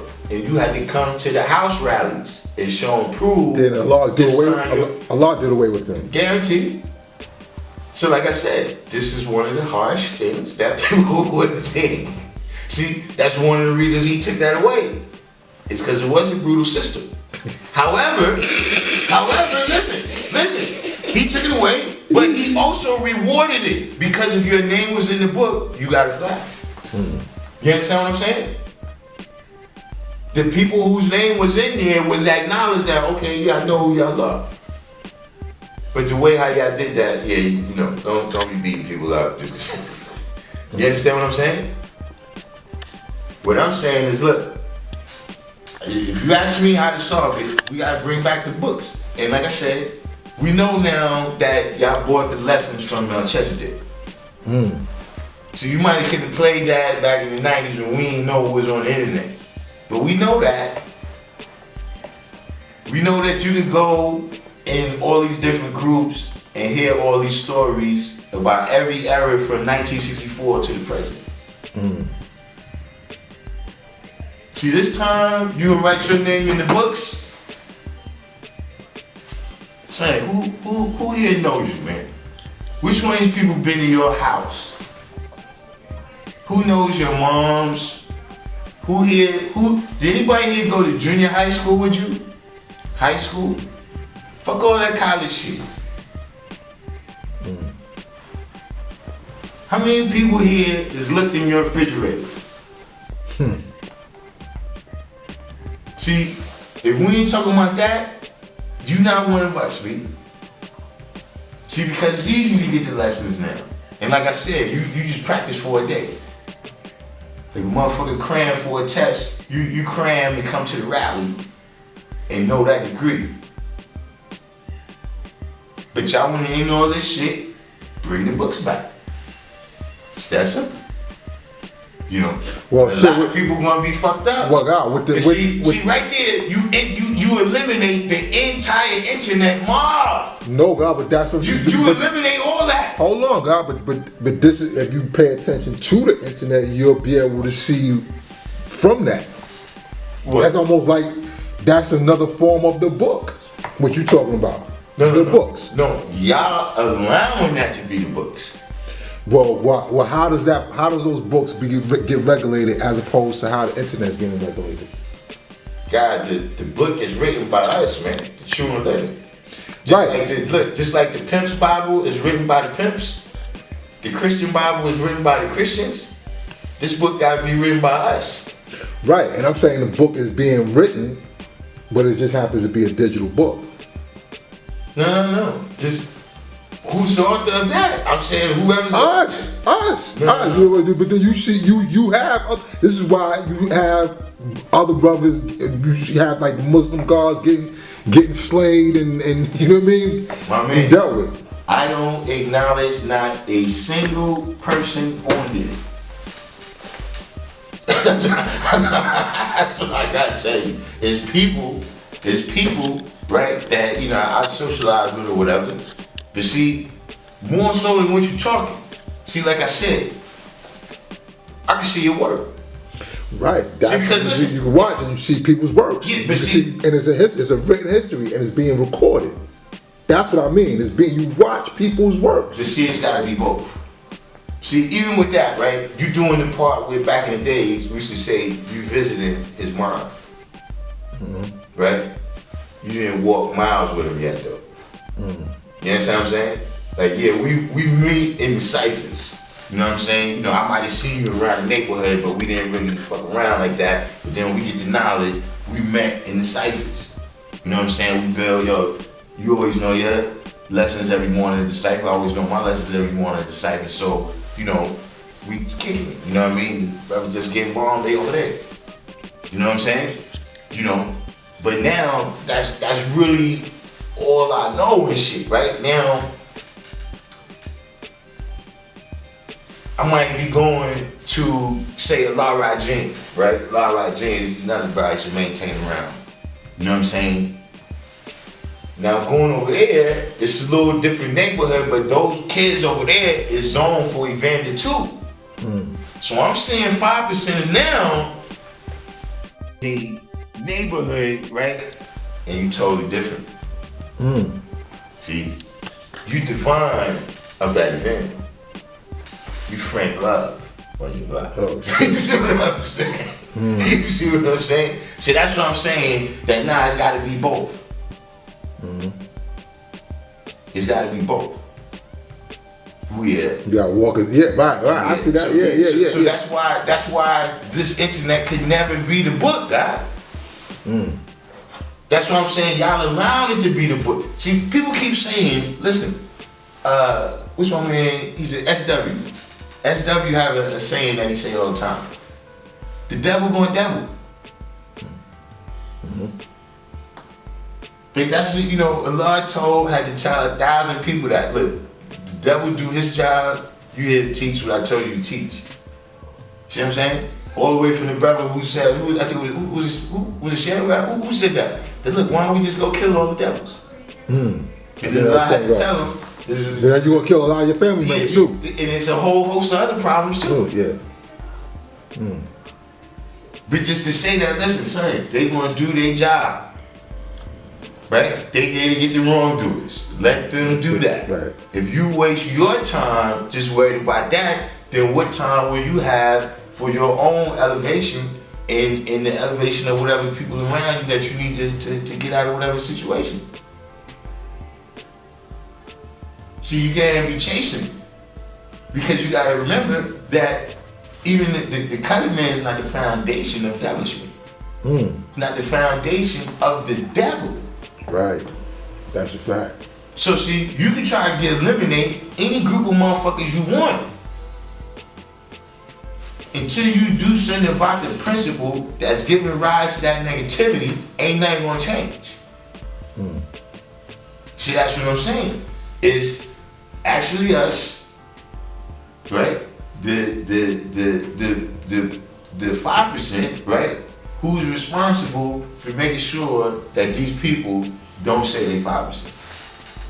Or not even that they don't say it, but that when they do say it, right? There you go. That's what. It's something that's ridiculed. It's like if one of them homeless people that's sleeping up on 125th Street in front of the State Building come over here and tell you they're president of the United States. The distinction is made. Yeah, like dude, you fucking crazy. You not like you wouldn't even consider that. Right. And see, that's how strong we have to make the knowledge That's how I and the agree. science of being God to where a dude can only make himself look ridiculous saying that. Right. So using Because people know the truth. a flag for Eddie's Liquors. Yeah, you know what I mean? The fuck is this? Right. And so you have 85s that go down there and be like, yo, what's this? Who the fuck is Eddie? We never had no guys named Eddie. You know what I'm saying? Right. You understand what I'm saying? Like Eddie, nah, something ain't right about that. Something ain't right. The same way you would see the American flag being used in a way that's not American. Yeah, if Same you way. saw it flying over Russia right now, Right. yeah, you'd be like, wait a minute, this not English y'all speaking here. This, where's McDonald's? Because they show improve each and every day, each and every way with what they doing.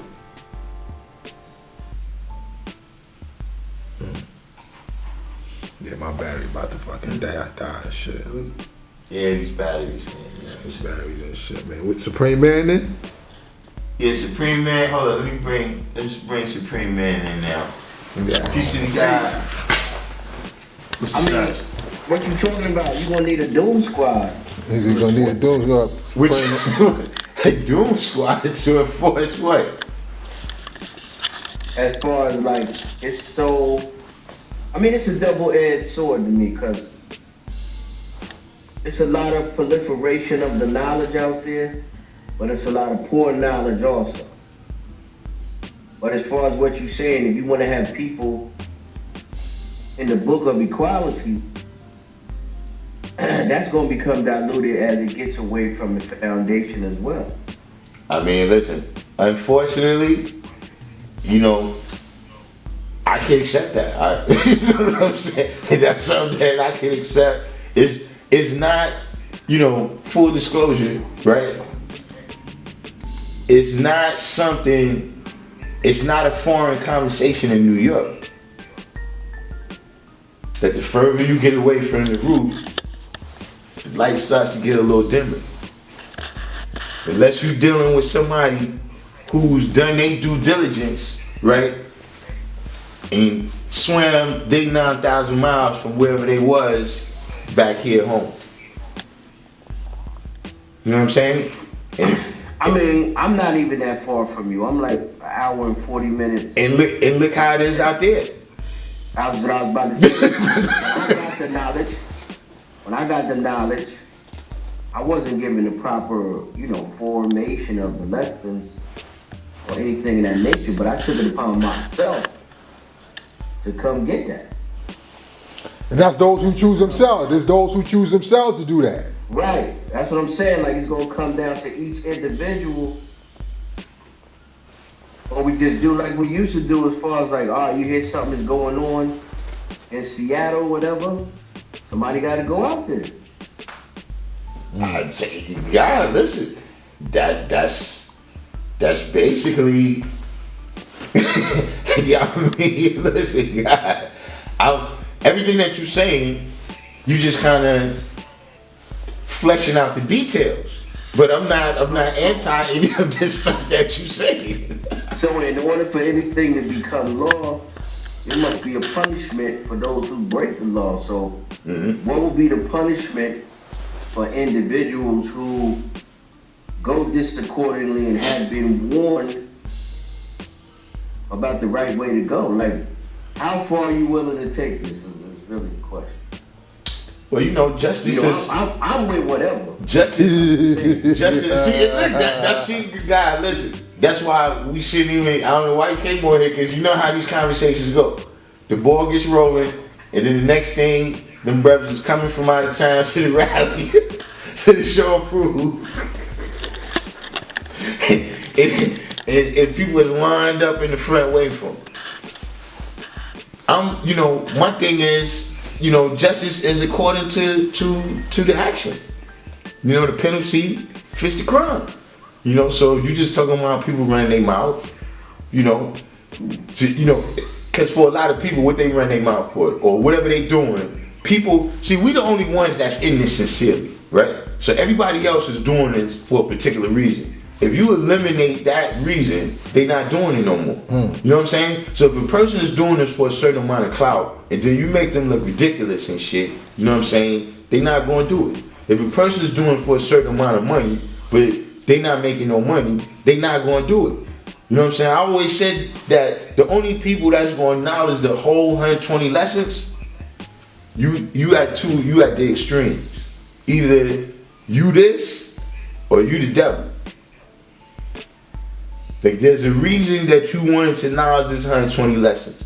You know what I'm saying? Now, of course, you could have just acknowledged it because you was a follower. But I'm saying if you was focused in any kind of way, then, you know, like for me, it's like, damn, I'm trying to really get to the root of mastering this thing. You know what I'm saying? So if 120, if this is the thing that I'm seeing, you know, through the knowledge of that, people is elevating to things, then that's why I'm studying it. You know what I'm saying? The other people that's learning it is people that's like, yo, you know what I'm saying? When you learn that, you can start taking advantage of motherfuckers out here. You know what I'm saying? Whether they be other 5%ers or 85%ers. You know what I'm saying? You know, you learning it because it gives you a pass amongst the 85%, amongst the 5%, so you can go amongst the 85% and use our aura for whatever it is that you're trying to do.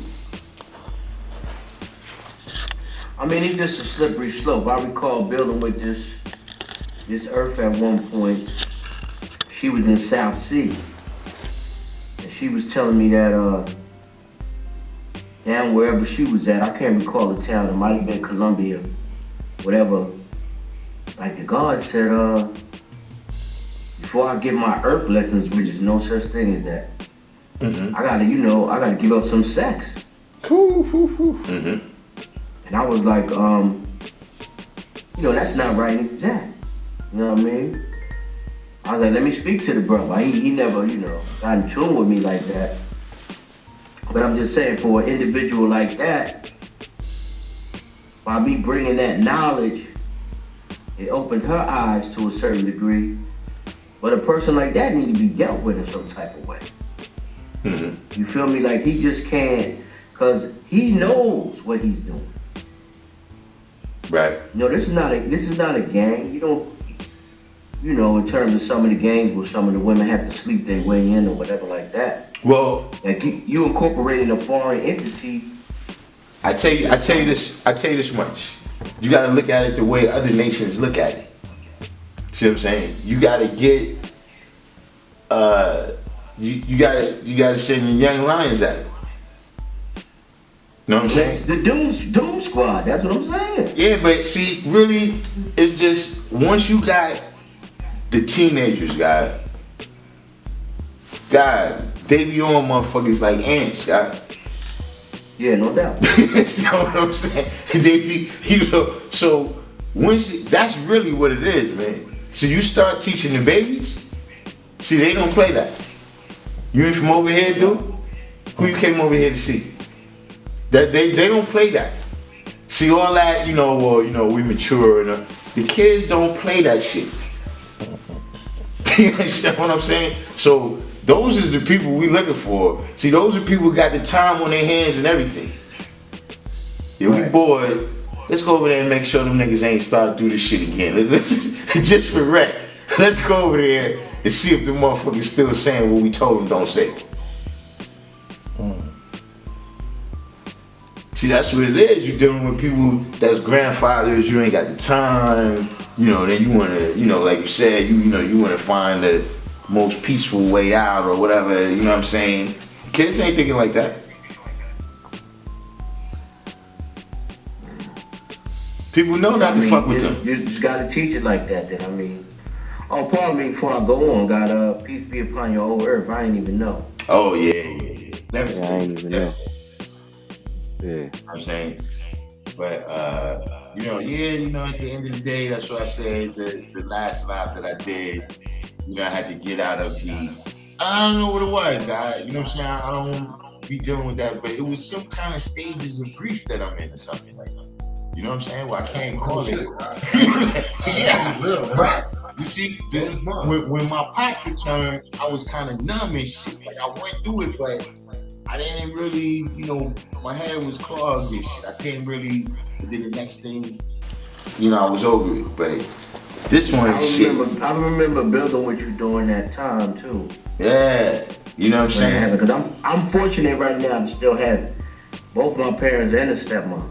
Yeah. You know what I mean? Once that, once that occurred and shit, but yeah, so it's one of them things. That's why I think it hit me harder because I don't understand what's going on. Like I never, No, God, I never had no shit like that before. So it's like, man, what the fuck is this? I just stay in the house.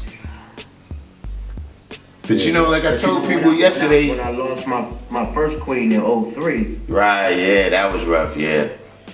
Yeah, that was, that was something else.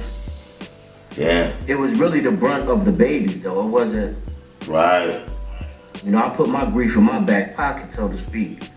Yo, that's what happened to me too, is that I was doing that, you know what I'm saying? And then I think like once everything was taken care of, then that's when it hit me and shit. You know what I'm saying? Right. But it's like I told people, man, you know what I'm saying? If she was here, she'd say, get your bitch ass up. You know what I'm saying?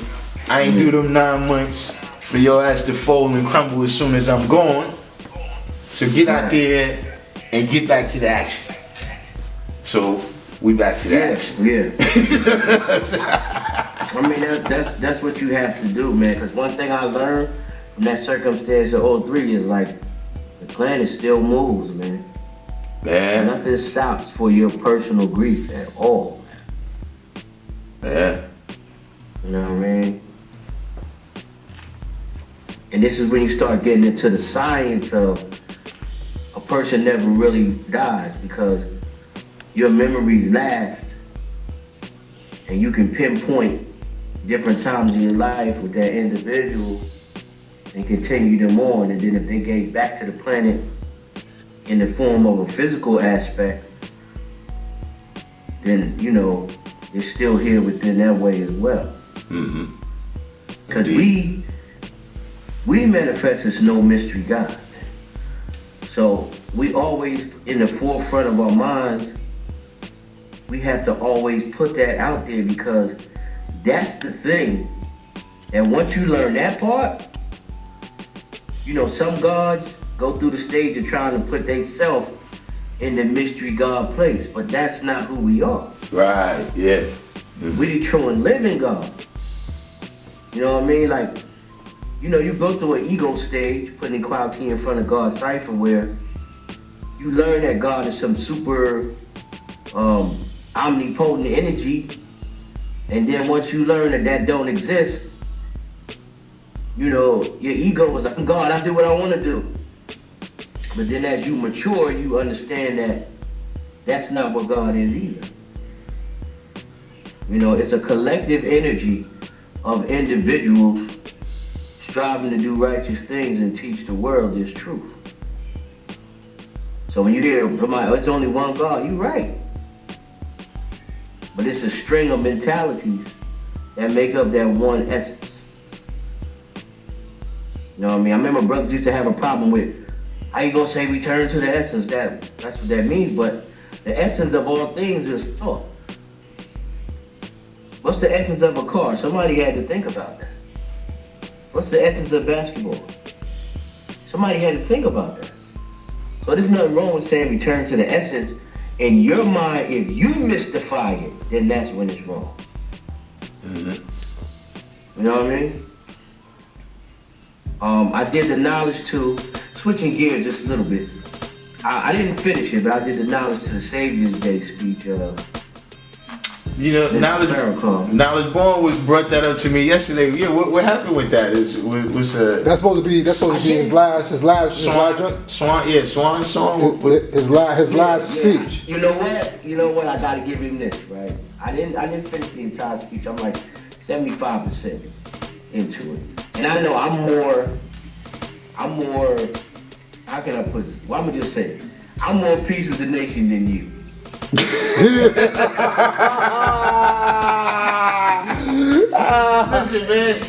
Listen, man. One of my favorite people is a Muslim, man. You know I love Elijah.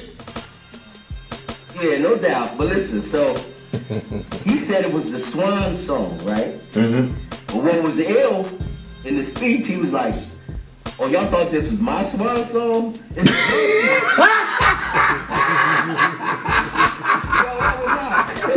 That was hot. Listen, Then you know. That's what I was saying. Then you know. That's what I was saying. Who's Swan song? Like, Word, he was killing it, son. Like, that's the first thing. I like the way. That's the first thing I asked Knowledge Born when he told me. Like, who's Swan song? Right. But he broke. You know what he broke down that was ill? He broke down 3 different histories of people who turned their back on Elijah. Malcolm, Wafdi Muhammad, and Muhammad Ali. Mm-hmm. Because he was there. Right. And he was giving like personal antidotes of experiences he had with those individuals and trying to tell them, don't turn your back on Elijah. You know what I mean? I appreciate it. I gotta go back and, you know, and do the knowledge to it again. But, you know, the man he had knowledge himself for 67 years. Like, you just can't diss that. That's a long time, man. He said, nah. And you know, people might not agree with everything he's done, but I think his good outweighs anything that a person would say negative about. Nah, I disagree. You know what I mean? That's just my own person. I mean, I would have said that about him up to the first retirement. But since he's been back, he's been funny styles. Yeah, I can't, you know. And I mean, not for nothing, that is kind of what, like, you know, not for nothing, man. You know, I don't know all of the behind, but look, if he could have did anything to save Khalid and bring him back, that would have went a long way for his legacy. Yeah, I mean, that's definitely a sore thumb issue. The other sore thumb issue is that whole Scientology L. Ron Hubbard stuff. Yeah, but you know, I think all of that's hand in hand. I think all of that's hand in hand because, see, you know, to me, you know, when you kick somebody like Khalid out or whatever happened with that, right? That's kind of turning your back on Elijah. You understand what I'm saying? It's like if I kick somebody out of the nation, you know, or, you know, we come together and we do something to somebody that's in the nation building, then we turned our back on Allah. You understand what I mean? If he's the one that's teaching Allah's teachings and we the ones bullshitting. Well, I read the book called The Book of Khalid by Malik Zulu Shabazz. If you get a chance to read that book, it's very, very insightful. That was Khalid's student, right? That was the student? Yeah, pretty much, yeah. And I mean, the book is not even 6 months old, I don't think. But I did get it and read it. He did a great job on that book. But it damn near mirrors the whole Malcolm experience with Elijah based upon the different things that I researched. And still, you know, I'm just, within me, just striving to see the positive. The hardest thing to be is God. You know, I was building with a brother earlier. You know, we in our power ciphers or whatever now, and somebody 16 years old could come around the corner and ask you the day's degree in 1 to 40, and you gotta answer that. Mm-hmm. You cannot say to them, you can't ask me nothing. If you do that, you're not writing exact. You know what I mean? There's no big I's and little U's in this nation. There's no big G's and little G's. And I like that format because it takes away the aspect of manipulation and its checkpoints at every turn with all the individuals involved. And see, I think when we got away from that to a certain degree, we allowed the,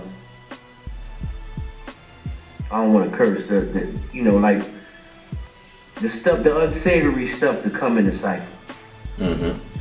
We compromised ourselves by not being as stringent with our unwritten rules.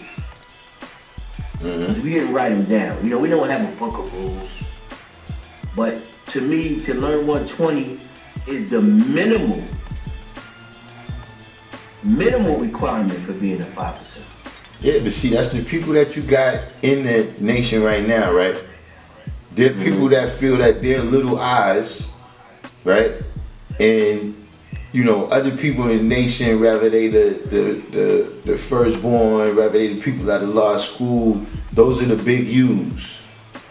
You know what I'm saying? Not in the terms of, you know, when we can run our mouth, but in the terms of responsibility. You know what I'm saying? In terms of, you know, do everybody realize that, yeah, you gotta study all of these things. Like, I'm coming right here, this ain't no sermon, right? We talking about life. So when you get out there, right, it's not gonna help you that you listen to this. It's only gonna help you if you've, you know, done the research or whatever to internalize this for yourself, and then you can use that knowledge to save your life or improve it in some way. You understand what I'm saying? Yeah, exactly.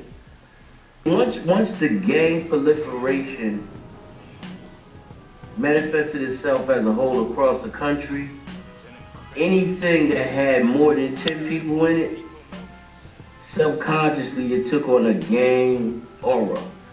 And we've never claimed to be that, even though within us, we've had several cliques of individuals that done certain things in the name of the law, which are not savory. You know what I mean? But basically, like, the whole United States took on if it's more than 10 people gathered, it's nefarious. So that mentality has been allowed to permeate for the last 20 years, right? At least. So, like in Trenton, they used to pass this leaflet out. And the leaflet would say, this is going like 30 years ago. Is your child a 5%er? These are clues. And one of the clues was they wear a kufi on their head. The other clue was It's pretty obvious. they wear glasses with no lenses in them. Because that was, The other clue oh man, they wear sneakers with no shoestrings in them. oh man, And so on and so forth. Just all little stupid stuff. And you know, they were literally passing these things around. So then when the real gangs came, right, they never separated us from that. So, you know, even in the prison system in New Jersey, the gang unit is Northern State. That's in North. And people with, you know, 5%, you're a 5%er, they send you to Northern State. So now you got the guards in there with the real gang members. The guards have to take on a gang mentality for survival now. right. You understand? So a lot of what's influenced in the streets pardon me, is through jail. So it became like a thing. You know what I mean? Even though we're not about that. You know, actually a couple weeks ago to last week, I was watching Dumar's speech. We are not a gang. When he did that presentation in the Asbury Park area. You know, so that's the main thing that we're still working against. But we push intelligence. In the past 15 years, I would say it's cooler to be dumb. And remember, our era wasn't like that. Mm-hmm. Even the most savages of the 85s back then, it was kind of like, they would be like scholars right now. Mm-hmm. Y'all always say that. NWA was dropping science. They was the ignorant crew back then. But if they was out right now, they'd be like Rakim or something. That's what I'm saying.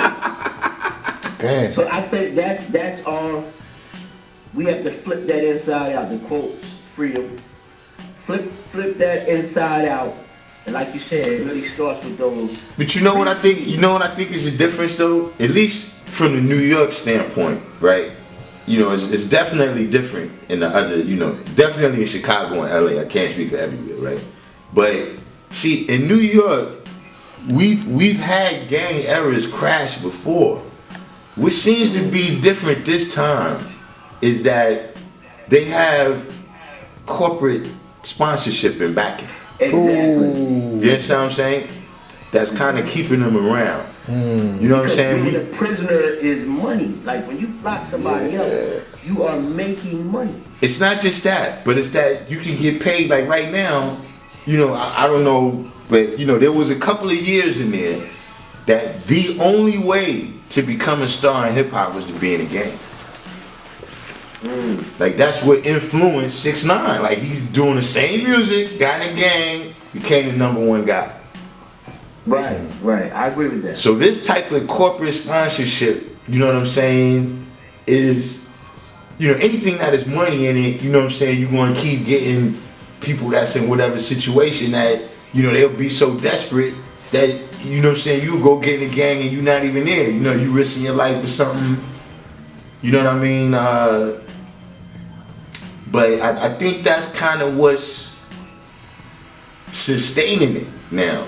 You know what I'm saying? Like, you know, if crack never would have came out, would it have sustained the Crips and Bloods, you know what I'm saying, through the 80s and 90s? You know what I'm saying? You know, like in New York, that's kind of what happened. And you know, the people that's in the gang, they end up, like the people that's in them gangs in the 70s, they all got on drugs. I don't know when they started doing dope. You know, when I saw them, they was already doing that. But as soon as crack came in, they started smoking crack.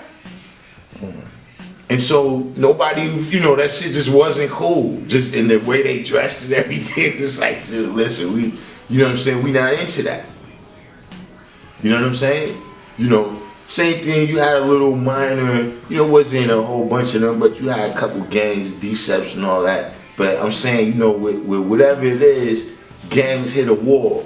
Whether it's the members age out, you know what I'm saying? Like the members just get too old and shit to be, you know, hanging around doing that kind of shit. You know what I'm saying? People get jobs, had their kids, whatever, you know what I'm saying? But, you know, right now, it's corporate sponsorship, man. You know what I'm saying? Like right now, we on YouTube. Some of the biggest videos that's on here is about, you know, gang stuff, you know what I mean? Or like you say, yeah, some of the advertising is, you know, people doing rap music where they, you know, kind of promoting their gang. You know, you can promote your gang in on commercials and stuff, man. That wasn't possible. Like, you know what I'm saying? That wasn't possible. You know, like you could make it known, like it's dudes that, I mean, see, I'm not from LA, I'm not from Chicago. You know what I'm saying? I don't know how this shit works, but I'm just saying, like when I look at it on the news, right, and I see people coming out and you saying, yo, I'm in this gang, and then it's a lot of times they don't just be saying I'm in this gang, they be saying I'm a shooter in this gang. I'm the leader of this gang, I'm the founder of this gang. Hey, wait a minute. Isn't this gang under federal indictment right now? Like, why would you be saying some shit like that? But if it's corporate America, they let it fly now somehow. You know what I'm saying? And you know, power to them. I'm not hating on them. I'm just saying that that's what I see. I mean, we got to stop saying we ain't hating because, first of all, hate is lack of understanding. But if you don't like something, you don't like it, man. I don't care who said it. You know what I mean? You ain't hating, but there's no time to put smoke on the truth anymore. I don't like it. You know what I'm saying? It's nothing wrong with saying that, man. We got to get out of that. And I'm not coming down on you per se, but I'm just saying. I don't like it. We have a right to say that. Yeah, you know what I mean? You know, my point of view is, you know, if you getting that off, you know what I'm saying? I'm not, you know, I'm not here to, you know, just pick whatever rapper and say, look, let's cancel your career. You know, if you getting that off. Well, I'm not even talking about rappers. I'm talking about the sponsorship, the people who proliferate the madness. I mean, God, I don't even go to Philly no more, God. It's 40 minutes away. Mm-hmm. It's like hell there, God. Did you hear about Eric Adams? Right now, he's trying to get drill music banned. Indeed. At least I heard about that. Now, from the one standpoint, it's like, you know what I'm saying, listen, B, you know what I'm saying, you do politics, this is music. You know what I'm saying? Like, you know, I don't really like that in terms of, you know, if one person can be shut down, everybody can be shut down. You know what I'm saying? So we need that. Yeah, I'm an artist. I don't adhere to censorship. Now that being said, at the same time, right? Saying you can't even put something they don't like about COVID on the fucking internet. You lose your whole fucking channel. Right, no doubt. You know what I'm saying? So it's like, you know, on the one hand, I don't like the way he's doing, but at the same time, I can't really, if we're gonna be consistent, right, and what we doing. But the devil's not into consistency. It's his way or the highway. The algorithm rewards the ignorance. Right. He said the devil's not into consistency. Jadakiss said stacking chips. He said stacking chips like Hebrews, and they censor that when they play the Benjamins. Right. He didn't curse. He didn't say anything about alternative way of life. He didn't say none of that. All he said was stacking chips like Hebrews. They black that out, but they'll play all the other words on the radio. So there is a problem with that. There's a problem. Yeah. What is that telling you? Yeah, you kick Twitter. You kick Trump off Twitter. Like I said, not to defend Trump and what he's doing the same. Wait a minute. I don't discuss Trump with no New Yorkers. I told the guard that the other day. What? It was me, Salik, Big G, and Melquan on the phone. I don't talk about Trump with New Yorkers. I don't do it. I'm not talking about Trump with you or INFMEGA. So. Man, What you say, guy?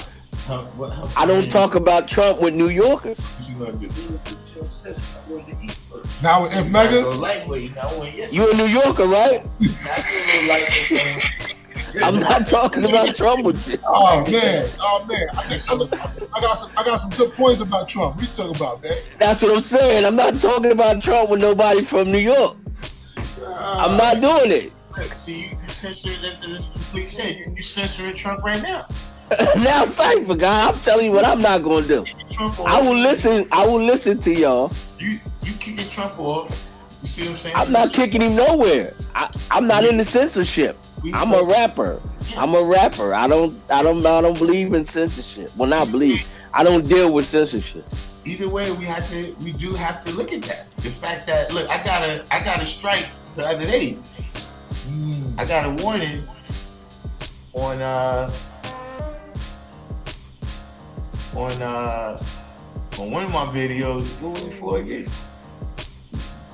Were you talking about the jabberoonie? Because you gotta, Yeah, that's what it was. you gotta code it up, God. We gotta have certain code words that we use. You know what I mean? I'm up on that, so I won't say nothing that'll get you on, on whatever you either. If once we have our talk, or I'll say the jabberoonie. You feel me? Like, That's what I'm saying though. But if you can't even say that, but you can say, you can say, listen, me and my homies, we killed that nigga last week. Oh yeah. We smoking on him right now. You Right. can say that. Like, Yeah. Right. And this shit was on the news. And you Right. over there talking about it. Right. Right. That's why I said the devil's not in the consistency. That's not his thing. Consistency is a righteous thing. Yeah. The devil ain't righteous. He's not righteous. IB up for a second. I wanted to ask IB a question. Hit the link, IB. Yeah, I mean, I do. I don't know if y'all. I don't think neither one of y'all had the jabberoonie, right? No. So how are these people gonna feel in a few matter of days when everything opened back up and now why? And you didn't hold out and you got the jabberoonie and now everything's open and you feel like a fool and you're watching Kyrie play ball. All right. Listen, like I told people, you gotta be built for this shit. like all of this shit, if you ain't gonna be taking the vaccines and all that, you gotta be built. God, you can't say that, God. Nah, listen, I'm talking about the regular ones. You have to be built for it because they're gonna send you letters. Yo, look, the kids can't come to school. This, that, whatever it is. You know what I'm saying? You gotta be built for that. You gotta be. But that's a wrap now, though. In a few days. Just being a 5%, right? You gotta be built for. You're gonna come in the house and it's gonna be all paid. You know what I'm saying? And now you're gonna have to know the science of fasting. You know what I'm saying? You're gonna have to, know the science of standing on your own now. You know what I'm saying? Where, for me, where you've been a child this whole time. You know what I'm saying? Where, your food, whatever, all of this is provided. And then, now it's like, oh man, I gotta get into action now. You know what I'm saying? Fortunately for me, I really was somebody that was, so, I was good. But, you gotta be prepared. You know what I'm saying? The people that don't see things like you is not necessarily gonna cooperate with you. You know what I'm saying? And I kind of understood that from the jump once I realized that we was 5%. And that means automatically that it's 95% of people that's not down with us, G. No doubt. You know what I'm saying? So Now one of our brothers in the Fame Lab got it. I'm not gonna put his name out there. Oh man! Listen, I heard about that. Why did I say anything wrong, God? I heard about that. They tell me. Yeah. You know what I'm saying? But We ain't even got to discuss it no further, but I'm just saying, let's bring the guy in. The guy had a very unmute your mic, IB. The guy had a very interesting. Peace, God. He had a very interesting room on Clubhouse. And in the beginning, this was like in the first days of February, and he asked a question, some of the nature of is Black History Month dead? Because it wasn't the traditional kind of celebrations and kind of knowledge that gets disseminated during Black History Month, we wasn't seeing that. Instead we were seeing what's her name? Not Whoopi Cron. Goldberg.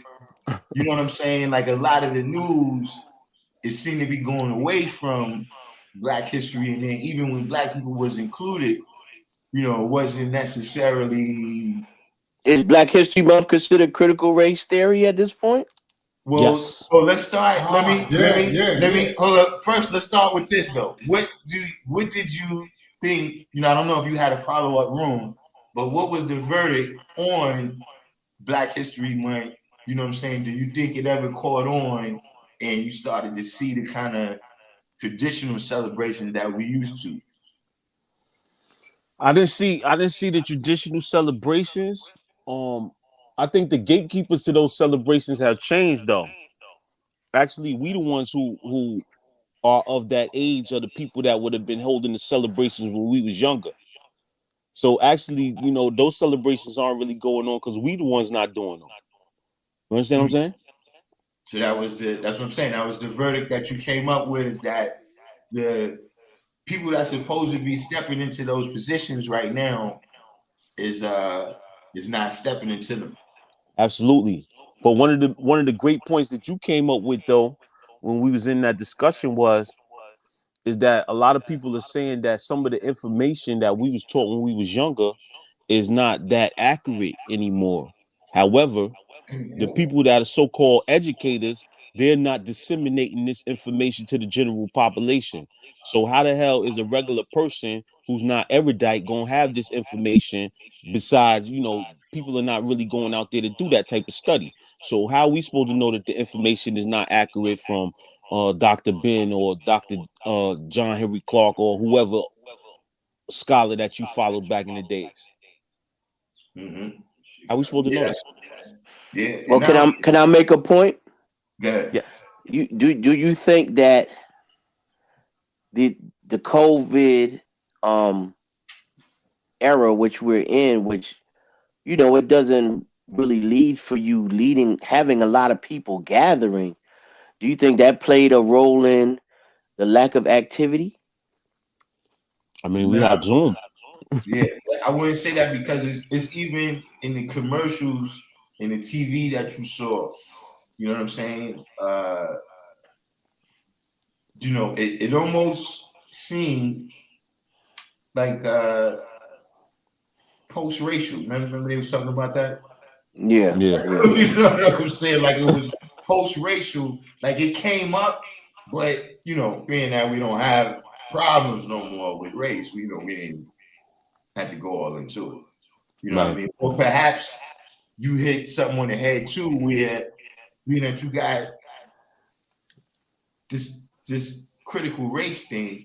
You know what I'm saying? Maybe a lot of the stations that would have did commercials or did shows, you know what I'm saying? They decided we don't want to offend our fan base that is against critical race theory. You know what I'm saying? Mind you, I did see some shows though. But 2 years ago, it was an overload. You had senators and congressmen walking around in kente cloth. Kente cloth, right? 2 years ago. You feel what I'm saying? It was a super overload. Everything was, Black Lives Matter, this, Black people, this, that, and the third. But they came back with reckless abandon to shut all that down. Now you can't even hear repeat. Well, I think that critical race theory in practice is not going to work. Because see, what happens is you look at the demonstrations when they was first popping off, Brother Floyd and all that, George Floyd and all that. There were a lot of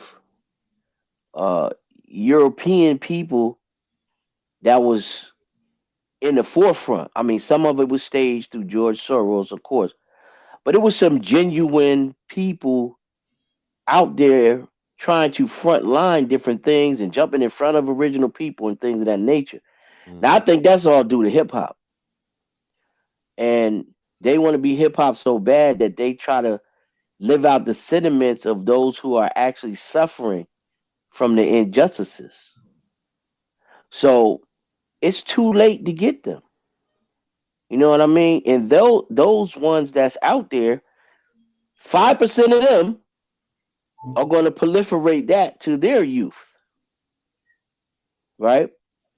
Critical race theory is ill-timed. It's not going to hold up. This is what I see. It's not going to hold up because as long as Hold on for a second though. Because that's my thing is that I'm not, what is critical race theory? Because I hear, people arguing about like some people, I've seen a person come up and give this whole thing about critical race theory and how it's impacting, and then somebody else come right behind them and say, yeah, but that's not critical race theory. It's not. Anybody want to define it? Because I could define it from where I see it. Yeah, go ahead. So, from my understanding, critical race theory is teaching white children that they're given privilege because they're white. Nope. Period. That's not what it is. That's Well, not it. That's not it at all. That's the funny thing about it. It's like, like what you talking about right there with teaching the white children and all that. That's something they call anti-racism. That's anti-racism. Critical race theory is a legal framework that was constructed by Derek Bell and Kimberly Crenshaw and various other legal scholars that's taught as a framework to examine legal case studies. It really has nothing to do with what they're framing as critical race theory. Right? Like right here it says, look, I got the book. I went and got the book. I got the big book and I got the little book. Well, just because I wanted to know. So who's the author of that book? This one right here is by Richard Delgado, which is another scholar. And then I got the Critical Race Theory Reader. That's a big book with all of the initial scholars and theories that came out. But so it's all based on law. Yeah, it's based on law. He was a legal But they don't scholar, teach law in school. They don't teach law in school like that. They're just crafting and saying anything. That's kind of the argument that people are saying when the people are saying that they teach critical race theory in school. The critical race theory people are saying no, they're not. They only teach it in a law school. So that's what I'm saying. It's like all over. I don't, when I hear it, I hear the things that they're saying. So it's an oxymoronic statement within itself, then. I don't know about an oxymoronic statement, but it's like one of those straw mans that could be put out there. It cause people to argue over it. You know what I'm saying? Because the way I first heard it was that it's basically, not saying that this is factual, but I'm saying the way it was first presented to me is that it's about, teaching things like Thanksgiving is not, a more critical look at an event like Thanksgiving, not as a heroic type of thing that we should be celebrating, you know what I'm saying? But as the beginning of a genocide that, maybe we should be trying to correct. You understand what I'm saying? And so but how was Zen taught that in the People's History of the United States? So, they putting this off as critical race theory. Those things been being taught by white scholars and black scholars. But this is where they, you know what I'm saying? They connecting it with what you call that stuff? You know about the Tavistock?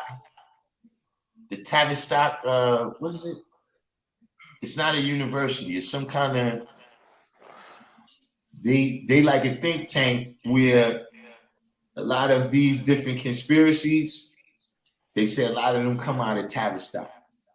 You know what I'm saying? Like I think they've been around before, like the dudes that made like the CFR and all of them. they was already in Tavistock. Mm. You know what I'm saying?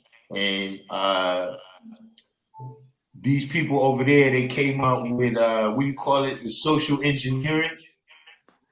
You know what I'm saying? And so they saying that, you know, the people who's coming from that perspective that they trying to teach this to white kids, they saying that this is a part of the social engineering.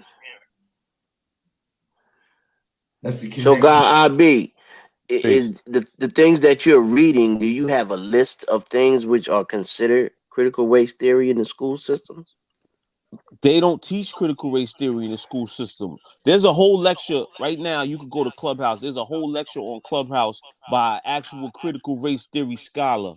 And she's basically breaking down what she teaches in master's and graduate level courses of law about critical race theory. What they're up in arms about is the 1619 project that came out by that sister.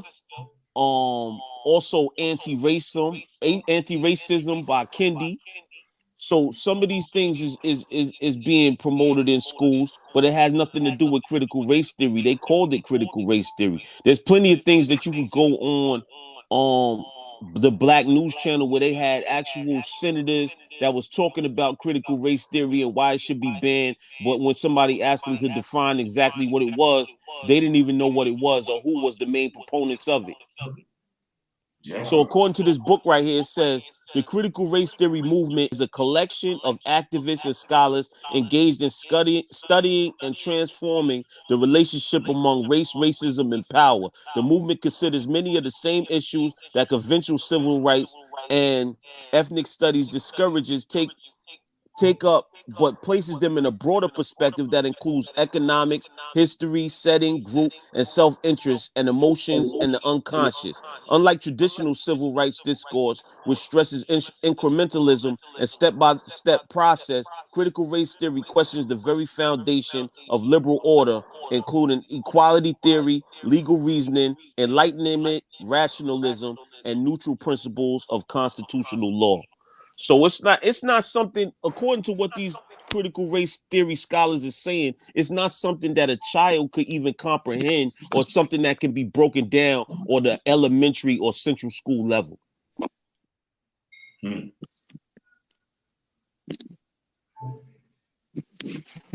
So what they really talking about is anti-racism, or like what you said with the Thanksgiving and all of that different stuff. You know, these are things that have already been taught by other scholars, right? And now they just want to ban it all together.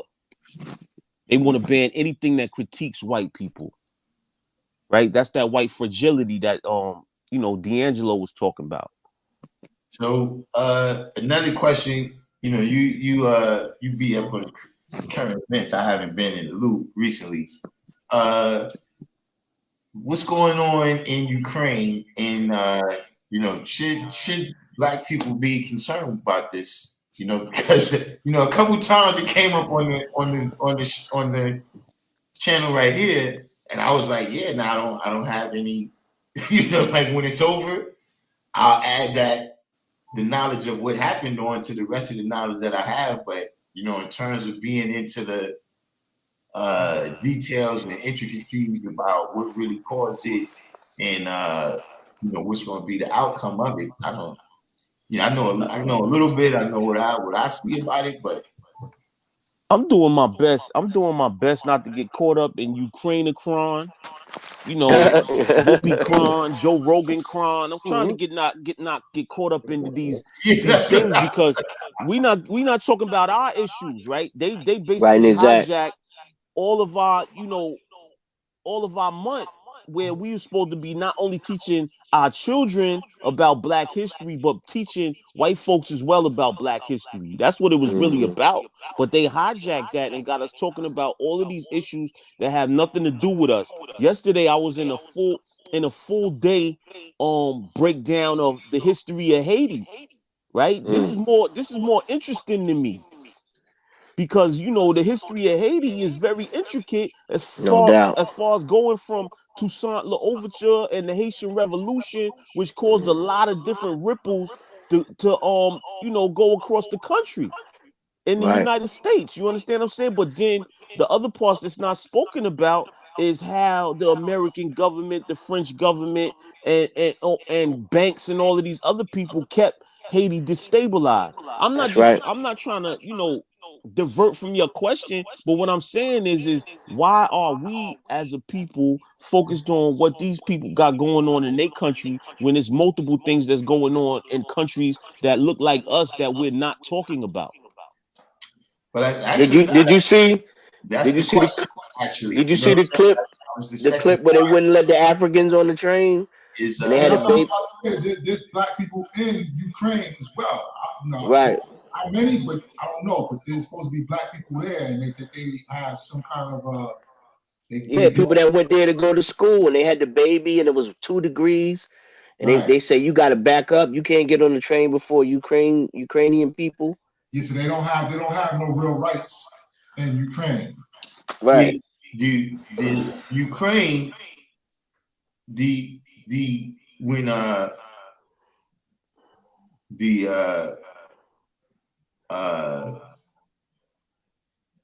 the Muslims, when the Ottomans and all of them was doing their thing, a lot of them went up into Russia, and so No they doubt. took slavery up there with them. You know what I'm saying? And the attitudes towards original people, they took up there with them too. You know what I'm saying? Because remember, at the end of the day, the people in that part of Europe, Eastern Europe, was already slaves. You see what I'm saying? So it wouldn't have been their status as slaves that made them not like black people. You see what I'm saying? It's the tribalism and the mentality that came along with the Muslims who was bringing them up there for slavery purposes. You know what I'm saying? But, like we know with the Muslims, they didn't have as many practices of the slaves. You know what I'm saying? They Sound like idea you was, underwater, you're going to God. use this person Yeah, to go get more. yeah, he was breaking up right there. Yeah, I'm no not doubt. sure. My question is this, right? You knew you can't tell me that you go to the train and they not letting you on the train, and this is your first time knowing that it was racism in this place. Because that's a blatant show of listen, you not getting on this train. We the only ones that's going to be saved out of here. So they had to been showing some type of discrimination. John Henry Clark told us damn near 30, 40 years ago, we have no friends. No doubt. When you gonna get the message? We don't have no See, friends. original people, man, are so genuine and sincere about how they see the planet that it always comes back to bite us. You know what I mean? We always trying to help people. It's just the nature of being original. And it hurts us every time, all across the planet. You know what I mean? The people that was here when the Europeans, when they let all the people out of jail and they came over here, first of all, they was criminals. So they're only thinking in one way. The foundation of this country are prisoners. You know what I mean? So that mentality permeates the soil within the United States. So, we tried to help them, man. And what happened? You know what I mean? And it's just all over the planet, man. It's the same thing over and over and over again. So yes, God, you're right. They had this be dealing with some degree of discrimination. And again, what you're talking about, Darkim, when you talk about Eastern Europeans, they are the Caucasus of the Caucasus. You know what I And the mean? Those are steps. the blonde hair, blue eyed, almost Albanese type crackers. Yeah, Ukraine is the specific reason. The specific is Ukraine. It's like two other countries like Azerbaijan or one of the countries like that. Right, That Tajikistan. is the Right. Lot area. of Muslims over there. A lot of Muslims. But not just that, but that's the particular area. I can't recall the name of the scientist, but that's the reason why white people are called Caucasian. Yeah, Right. Blumenbach did that. Johannes Blumenbach. He found what he thought at that time was the oldest bones of colored people in that area. Mm. You know what I'm saying? And to this day right now, it's supposed to be some, like a lot of the prototypes of beauty and things of that nature is supposed to be people from that area.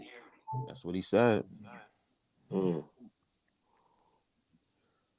That region is also a very warlike region because the people of the Central Eurasian steppes, right?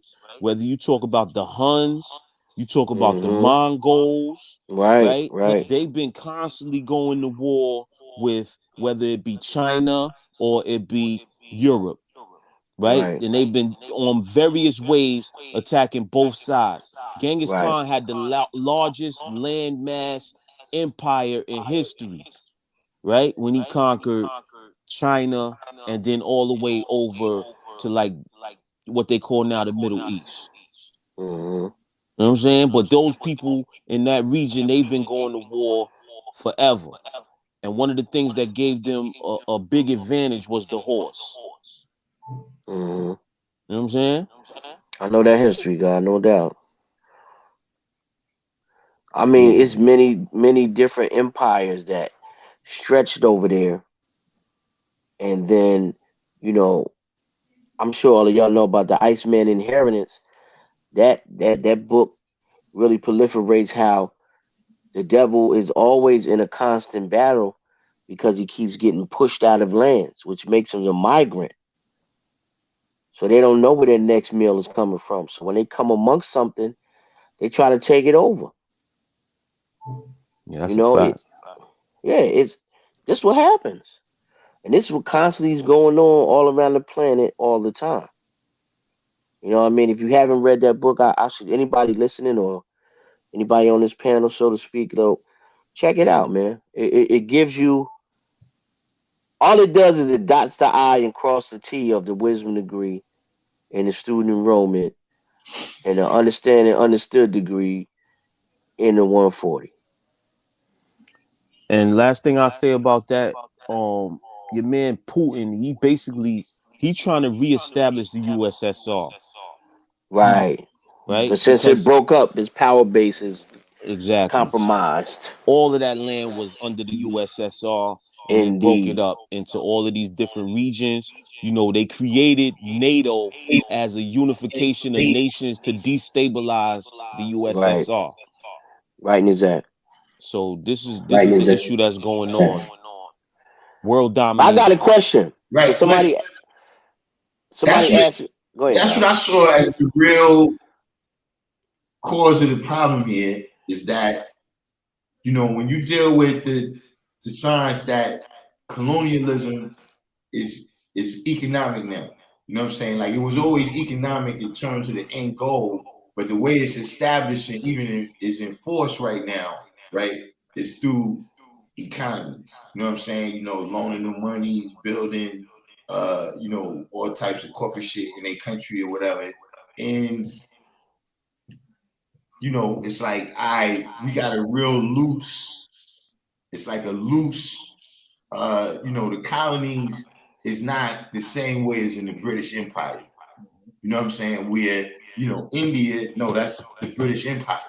You understand what I'm saying? Like right now, there's places that's the American Empire, but it's not spoken like that. You know what I'm saying? They're allies.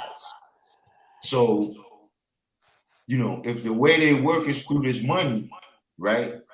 Then when America, like you said, opens up the NATO to Ukraine, they saying that, look, you don't gotta listen to them no more. We'll give you the money. Right. And see, that's we don't. Like, look, look, that's one of those situations where, you gonna let him tell you gonna let somebody from across town tell you what you don't have to do over here. Right. You better go get him. Like the guard I said it think in the that chat. They want Ukraine's strategic positioning with regards to nuclear power, right? It's just like the Cuban Missile Crisis, right? They didn't want no right communists close putting nukes right close to there the in United Cuba, States, right? right? 90 miles Also, away, right? in the history of Haiti, when I was just going through it yesterday, they was talking about how the United States didn't like that it was German people gaining power in Haiti, and they raided Haiti. So Mm. it's the same type of thing. Now, I don't want to say the chickens come home to roost, but I mean, you did these things, right? The U.S. even went into Pakistan and killed Saddam Hussein. I mean, Osama bin Laden. So you going in sovereign countries and doing things?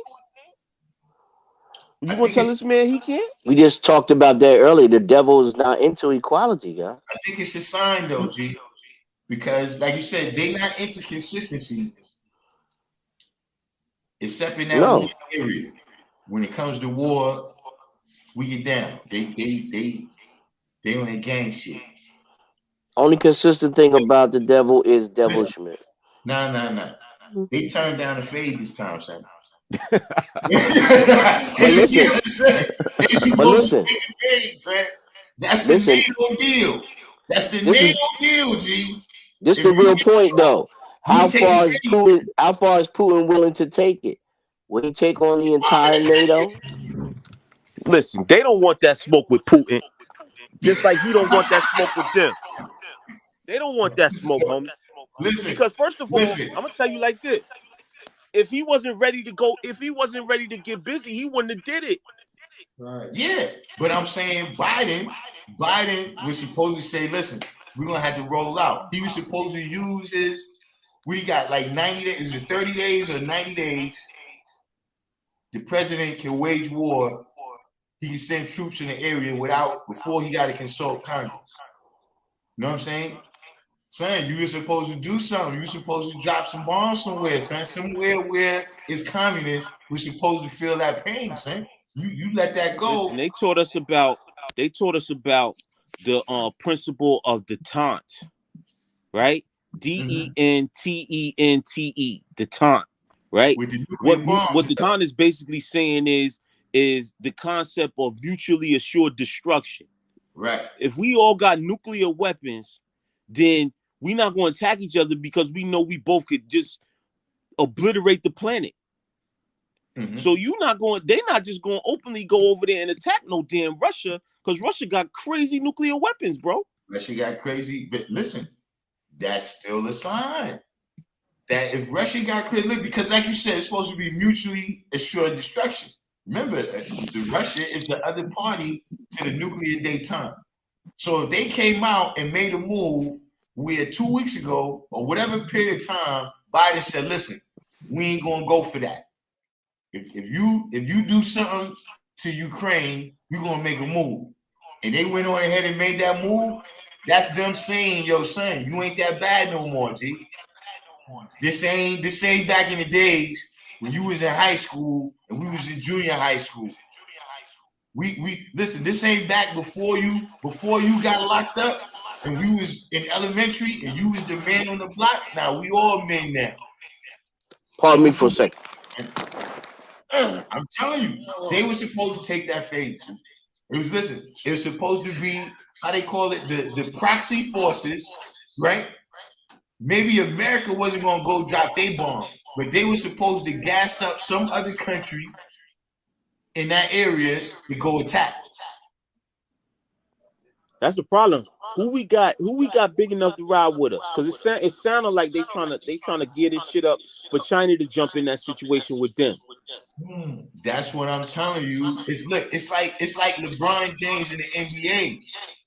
Yeah, you still down in history, possibly the greatest player, however you feel about it, whatever, you still do your thing, you still going to the All-Star.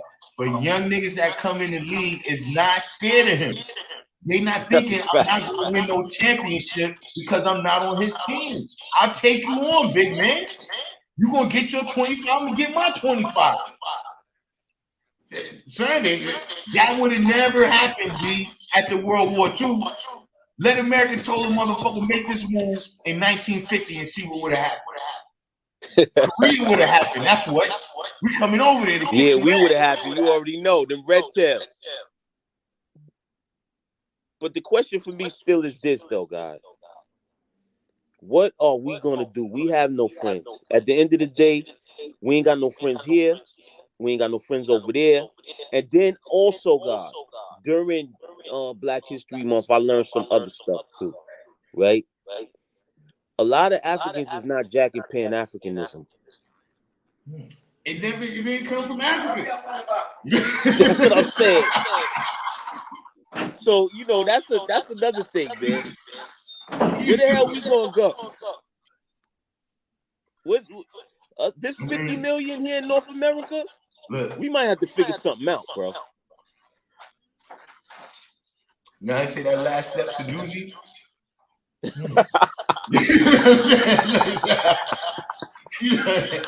Listen, that last step from the land over there onto that boat, that's it. Ain't no turning back now, dude.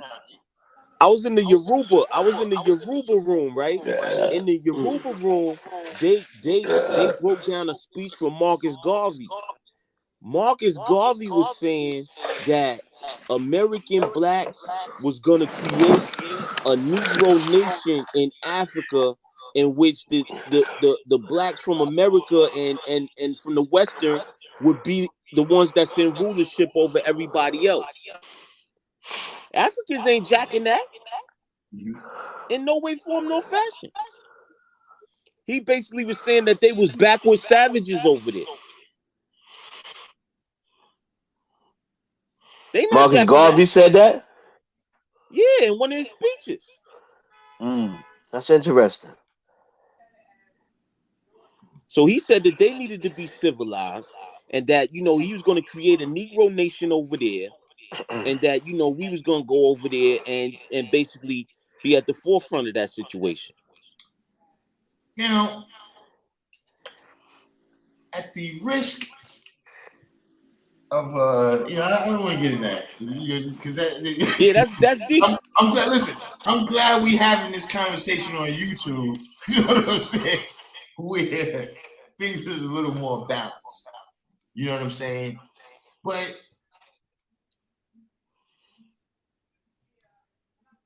see,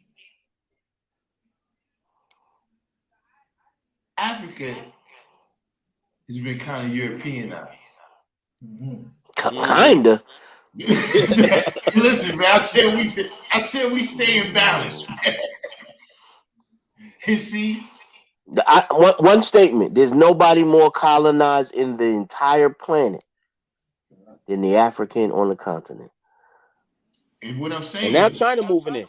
Adding on to what you're saying, True indeed. right, is that the mentality towards us that was founded by who? The Europeans. You know what I'm saying? It appears to be also ingrained in them. Of course. You know what I'm saying? And it's also another thing that I seen. It's like a kind of small thing, but to me, I think it has an impact. Is that Africans don't see America as anybody's home. Like they see it as a place to just come and capitalize.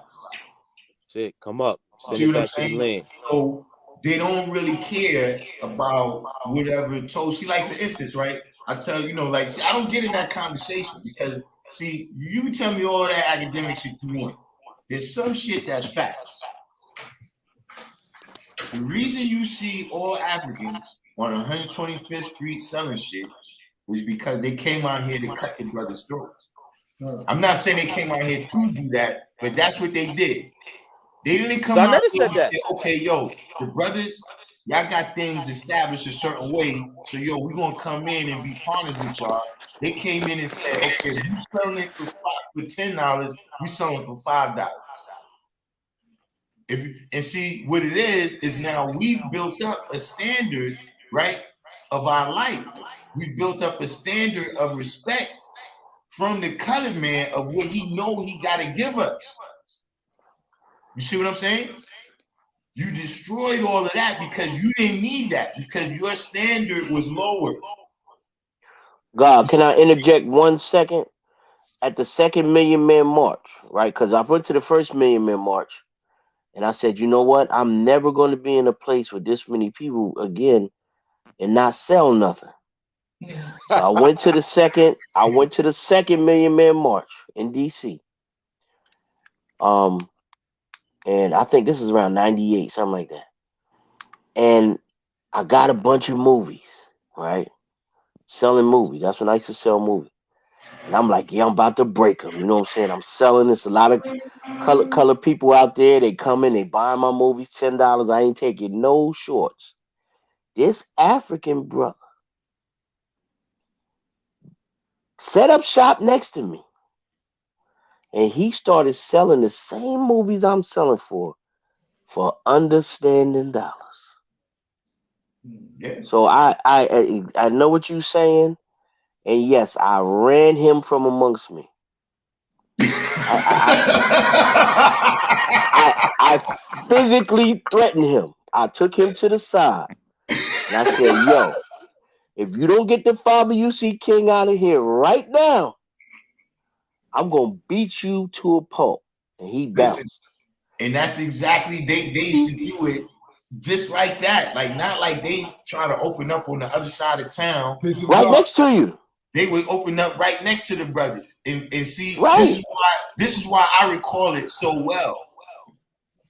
Because at the time, a lot of brothers was using the economy on 125th Street to come out the negative games. Exactly. It was dudes that was investing the last of their money into clothes and whatever, and going down to 125th Breaking Street up, Lord. and going positive. And it was starting to work, G.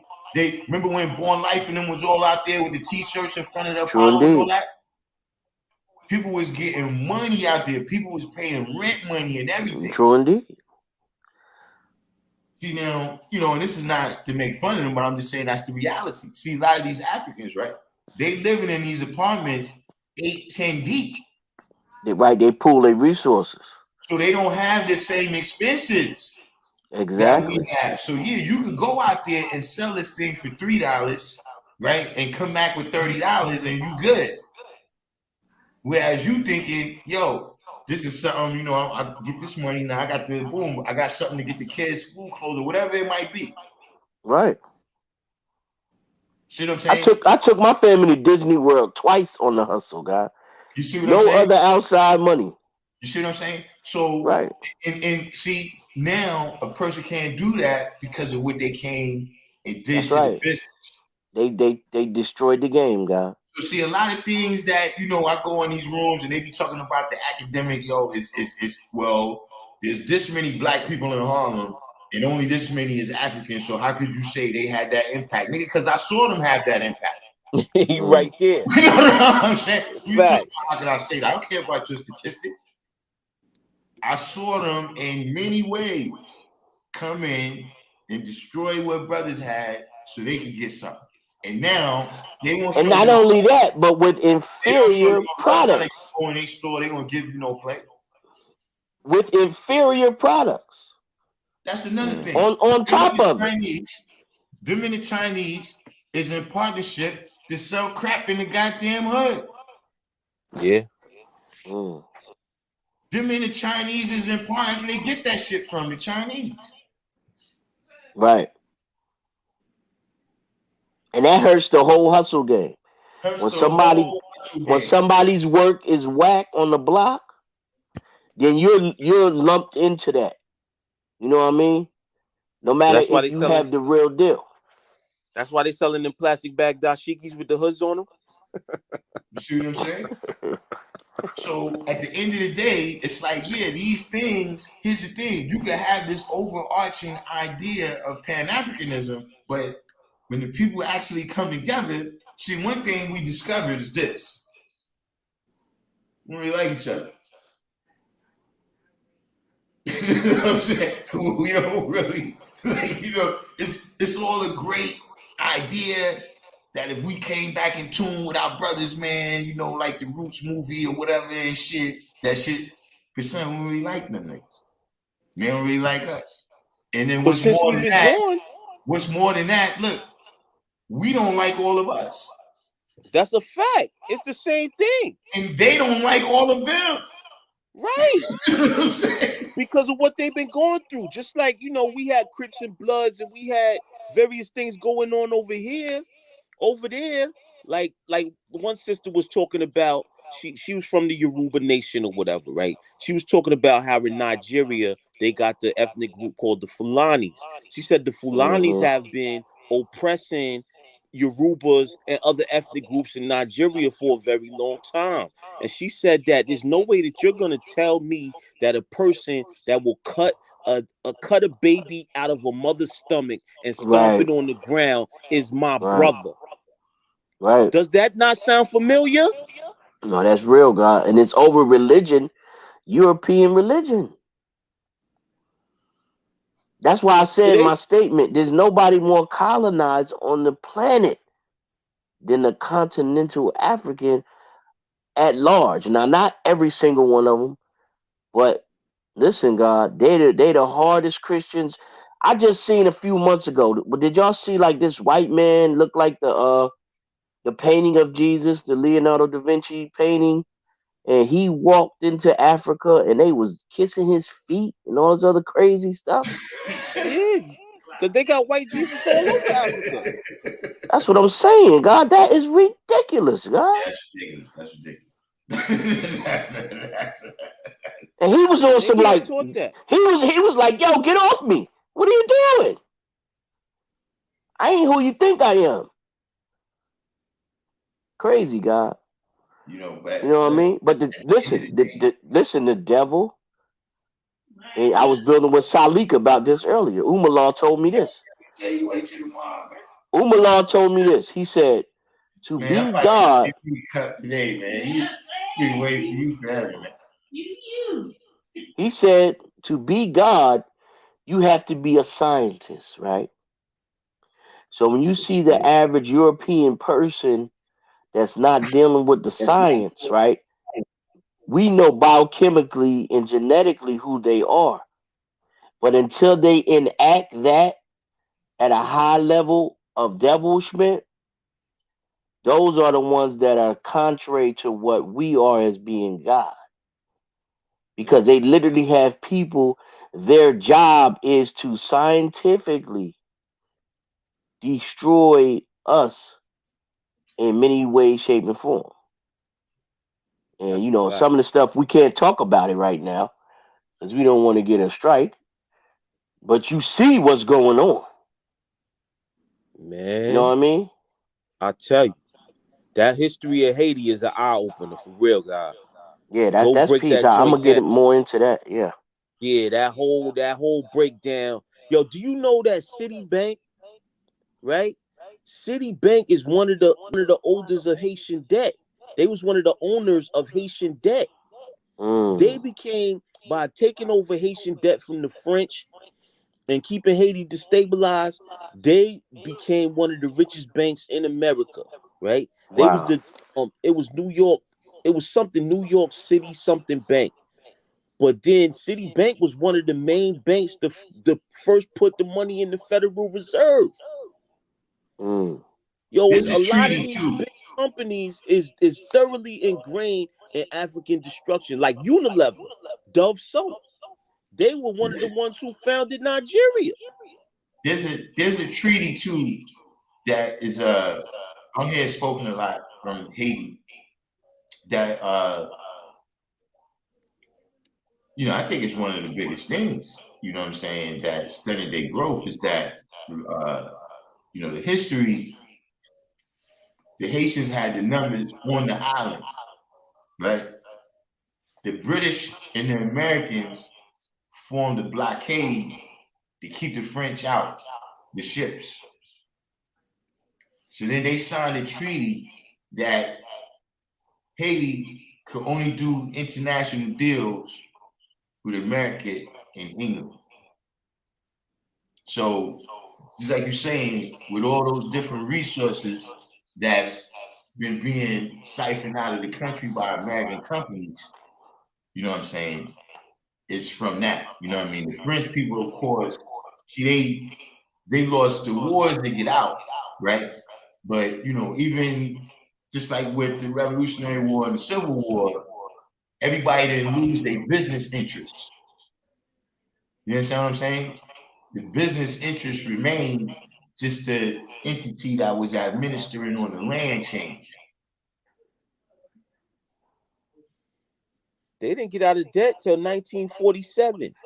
They I had gotta. look, they beat the French, right? The French came back with mad ships and cannons and basically made them sign under duress a deal in which they would pay them millions of dollars, like $150 million I heard in about that. the 1800s, right? Mm-hmm. And then what they told them was, okay, any imports that come into the country, we don't have to pay no duties on them. But everybody else, we taking 50%. Let me Yeah, ask you after that this, went IB. down, huh? What did it get into the history of why the island is split with the DR? Yeah, because they said, according to this history, they basically said that the Haitians was under pressure, so they like the side of the island that became DR. They basically used that side of the island to pay off Okay, their go get debt. dressed. Close the door. So that caused enmity between the Haitians and that side of the island until they basically split. Right? They split, and the and DR went under Spain. Right. But then they had a dictator that came to power in the Dominican Republic named Trujillo, Rafael Trujillo. This dude came I there heard of and him. he basically did Yaku all over again. He said, "Listen, all Haitians and he was a quarter Haitian. He said all Haitians in Dominican Republic and at the border, they basically massacred all of them. And you know what they did? They asked them to say the word parsley. And if they could not pronounce the word parsley the way the Dominicans pronounce it, they cut them up." See, I'm gonna tell you though what I seen with that conversation is that it's very one sided depending on who you hear from. You know what I'm saying? Right, that's a fact. Yeah. The reality is these motherfuckers just picked up. They internalize their oppressors' beef. You understand what I'm saying? So the things it goes back and forth, but you know the Haitians after the revolution start feeling like, listen, like somebody put in here right here that the Dominicans was treated differently as slaves. So the Haitians felt like, these niggas is being neutral over here. You know what I'm saying? And they need to be dealt with because, like you said, being that they go friendly with their slave masters, you know what I'm saying? They might allow these motherfuckers back. See what I'm saying? And they went over there and, they wasn't exactly friendly about the way they enforced the law, that we don't want nobody, we don't want y'all letting y'all friends come back over here. You see what I'm saying? Fraternizing with the police, basically. Right. And unfortunately, what happened is that eventually Dominican Republic got the upper hand, politically and militarily. And, like you said, all of a sudden now they saying, yeah, y'all motherfuckers is oppressors too. Y'all niggas was worse than the slave masters we was under. Dang.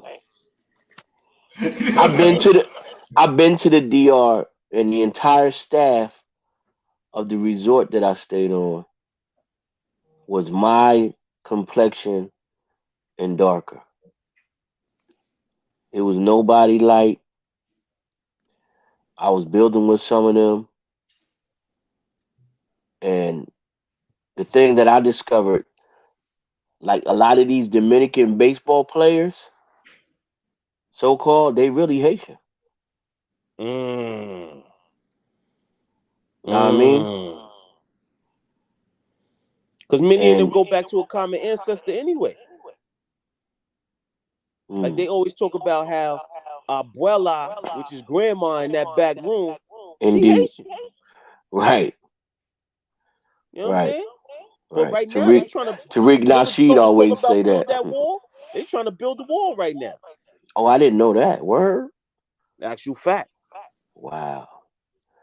See, I refused to go back to the Dominican once I seen that they was marching people to the border. You know what I mean, and slapping people up and all the stuff they was doing. I think that's within the last 5 years. Listen, hold on. One thing though, right? Let's not give the Dominicans a bad rap on that. You can see the South Africans do that to motherfuckers that surround them.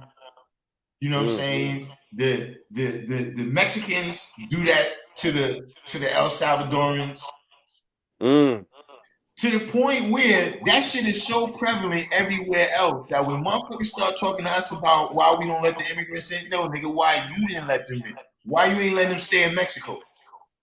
See, if you here because you running from a war in your country, nigga, you safe in Mexico.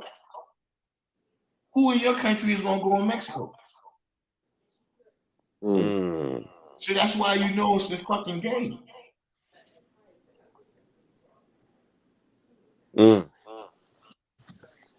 So you saying I should go there on vacation, and that's what you're saying? I'm just asking. Listen, that's the flyest shit about this thing, man. You know what I mean? Is that, I don't know what you call it, this whole white supremacy, oppression, colonial shit, right? It's very synergistic. You understand what I'm saying? Where, like for instance, I don't think they planned. Nobody could have known what crack was going to do. I don't care who made it. There was no way for them to know that crack was going to take us on that ride. I don't know. I read some stuff about an experiment on Peruvian college students in the late 70s, and they documented how these students basically, became fiends. And that they did that before they started pushing it over here. Yeah, but what I'm saying, right, is people, you could do that, right? But look, that let's say the crack era, right? The crack era is partially responsible for the rise of hip hop. You know what I'm For saying? what? For what? You broke up. The rise of hip hop.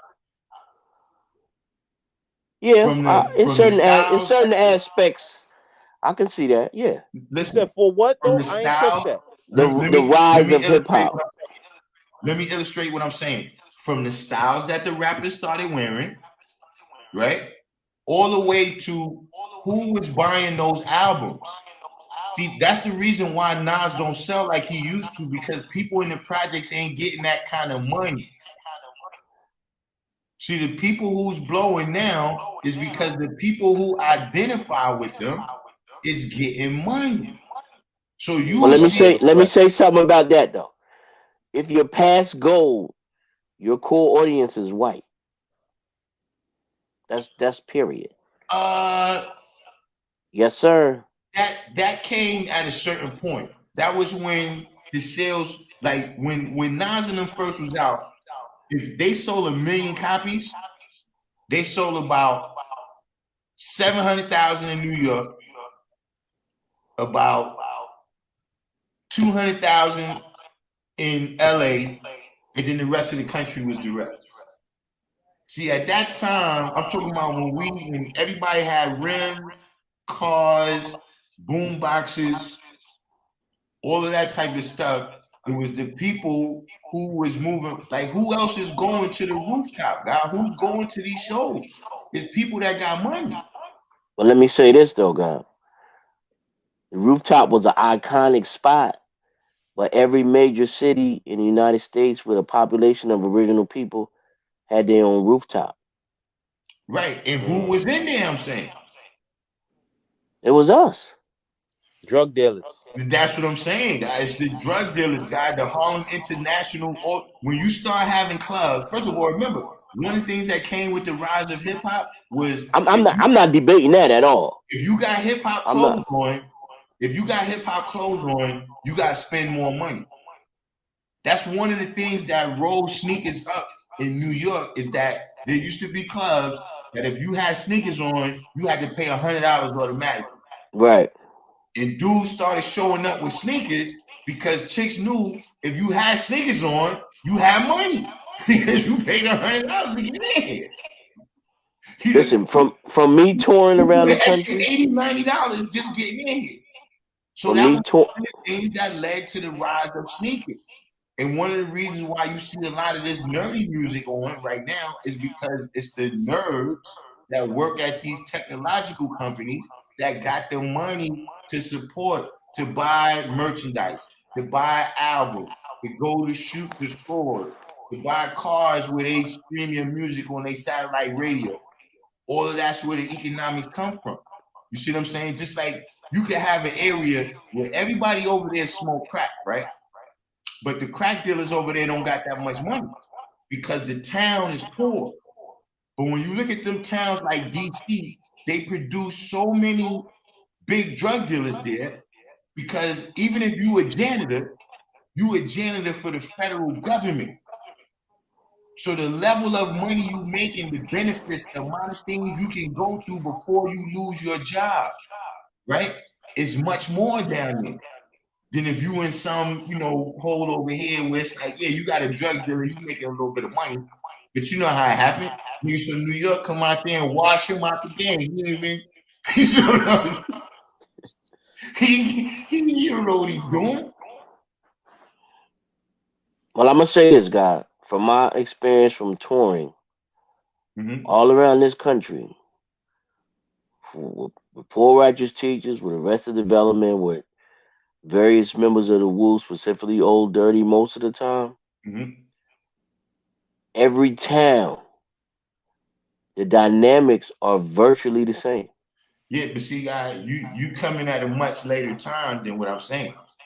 Like, remember, I the people that I mentioned, we talking about when this shit is not even in every major city yet. You understand what I mean? When it's still a black thing. I'm talking about before in its infancy. You talking about once the corporate dollar came in.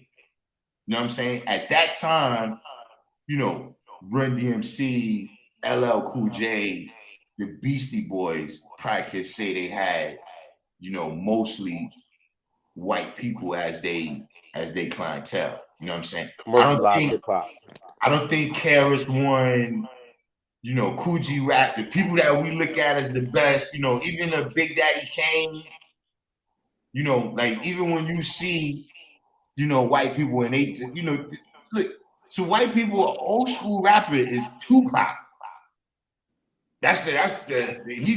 He's King Tim III to them. So that's the era. Some of them go back though. What'd you say, God? You talking about one? Some of them go back. Some of them go back a little further than that. That's here in New York, right? That went to schools. Like you had white people, right? Like for instance, with Supreme Just,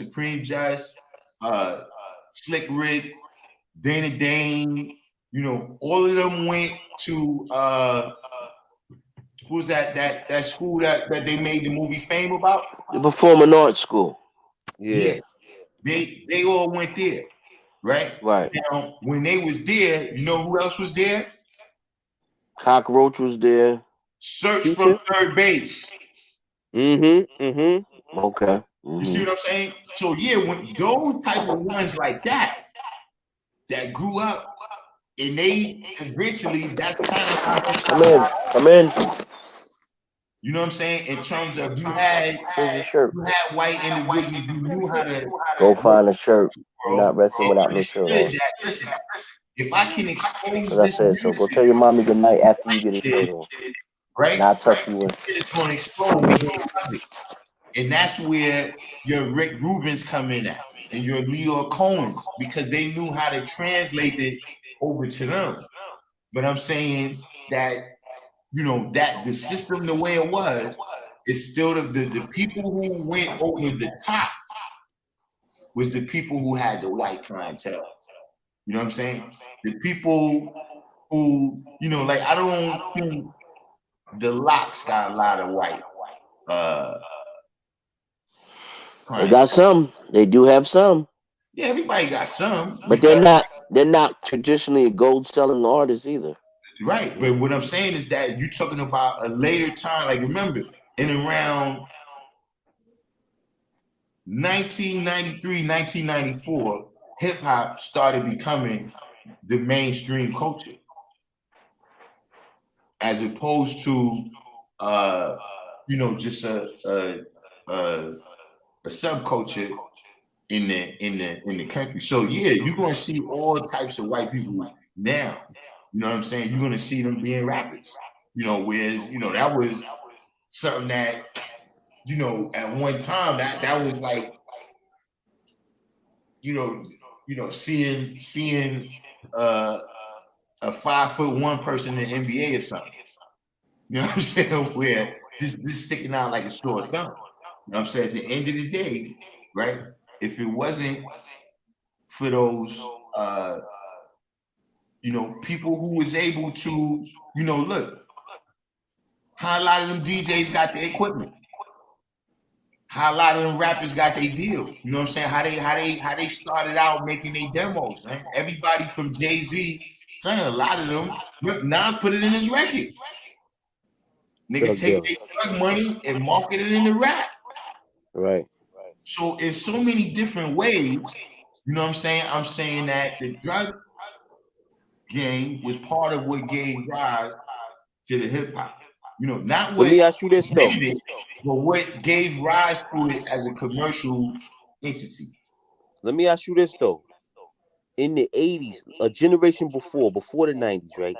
In the 80s, was a regular person gonna be walking around with a dookie rope chain if they ain't have no type of clout? Not at all. Not at all. So they had to be connected to somebody that was putting in pain. Yeah. Yes, sir. Or you will So be that victimized. explains it all right there. Now, but Let me say this. hold on, no. Let me finish saying this one point though, right? Is this is what I'm saying about, you know, the oppression having synergy is because now, right, that these drugs that they introduced, right, indirectly gave rise to hip hop, and now look at the things that they able to implant into our community through the hip hop. Right. You see what I mean? Like when they Right. put crack out, did they know that? Well, yeah, you know, 40 years from now, we're gonna be able to make gangs grow with this shit. You see what I'm saying? You know, they probably supported gang culture. You know they situation. You know how they do it, man. They use the same methods all the time. They gonna pit one person against the other. Yeah, but see, for everything negative that they do, right? The negative consequences, right, is not always intended, but they're good at. You remember, it was a dude. He said, "Never waste a good crisis." Yeah. Yeah, that's how it is. See, they good at capitalizing on some negative shit that happened. Like we didn't plan it that way. Like, look, when they set out on their journeys of you know, exploration as they call it, right? When they started the age of exploration, they didn't know what was going to be the condition of the people when they got to the places that they got there. But when they showed up and they saw what it was, they took advantage of it. Can I say this, God? Yeah. There was a time, and this backs up your point with the drug cipher. There was a time in New York City where the Colombians dealt with the Dominicans as their conduit to the community. Yeah, to the Jerry curl. Let me build. So if you were on the East Coast, your drug connection was in New York City. Mm-hmm. Then there was a time when, if you was on this side of the Mississippi, do the knowledge, because Chicago was also a conduit, but that's something else. Exactly. So there was a time when the Dominicans and the Colombians stopped messing with each other in the drug business. So the conduit, the conduit became Mexico. If you chronicle this time when the drugs started coming in Mexico, which mean that now the best prices are in the South, that was the same time as the rise of hip hop in the South. Well, nah, this how I drew that. Research that. Research No, I already got it. I've already listened because I've been seeing this. When all of a sudden prices got cheaper in Jersey than in New York, I'm like, wait a minute. That's a fact. What the fuck is? What the I fuck got to watch you, Darkim. Darkim. What the fuck? So I got to watch tell you you, what guys. it was. I mean, hold up. I didn't thought about this. It's when Pablo died, son. See, when Pablo died, the Colombian niggas lost their power. And see what it was is everybody was mules for the Colombians. You know what I'm saying? Once Pablo died, all the mules took over the business. All those islands, the other nigga who had the island where they was dropping, all that shit got busted. All down in Miami where they was doing their shit, corporate niggas came and took that over. So everything went to Miami. From Miami, it came to New York. From New York, George Washington Bridge. You know what I'm saying? But once Pablo returned, so then, like you said, even did you notice how the Mexican gangs rolled? Mm-hmm. Well, Pablo died. You didn't hear the Bloods and the Crips really. They didn't, like, yeah, we bang on them, but it wasn't, wasn't like where it's like, yeah, we really, they was more concerned. You at least what you heard was more, black people beefing with each other than the Mexican gang. But all over, look, we didn't have MS-13 here in New York before that. You know what I'm saying? They say the Mexican mafia is here. I haven't seen them personally, but we didn't have them here before that. You know what I'm saying? And the other things that happened, it was a crew. I don't know how I keep saying it. I don't know what you think I'm saying, but there was a crew called the Jerry Curl. Mm-hmm. And they was getting I know what you're talking about. They was getting it with those Dominicans. And whatever happened, they went to war. And the Jerry Curl smashed them. You know what I'm saying? They smashed them so hard that they told on the Jerry Curl. That's how the Jerry Curls got eliminated. Right up there on Broadway. You ain't hear you ain't hear in that song Capone and Noriega Stick You.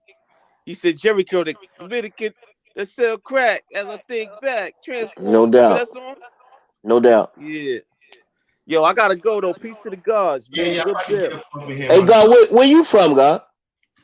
I'm here in Mecca, God, but I'm originally from upstate New York. Okay, that's peace, God. Just wanted to know. I'm from Trenton, New Jersey, God. Oh yeah, my nephew is out there in Trenton. I got to build. You probably know him. I'll build with you about that though. No doubt. Peace to the God. Peace. But yeah, I'm about to get up out of here myself. We had a good jump off. You know what God, call me. A wide array of topics. The next day, if you up to talking some business, whenever you feel like it, though, I'm not rushing you.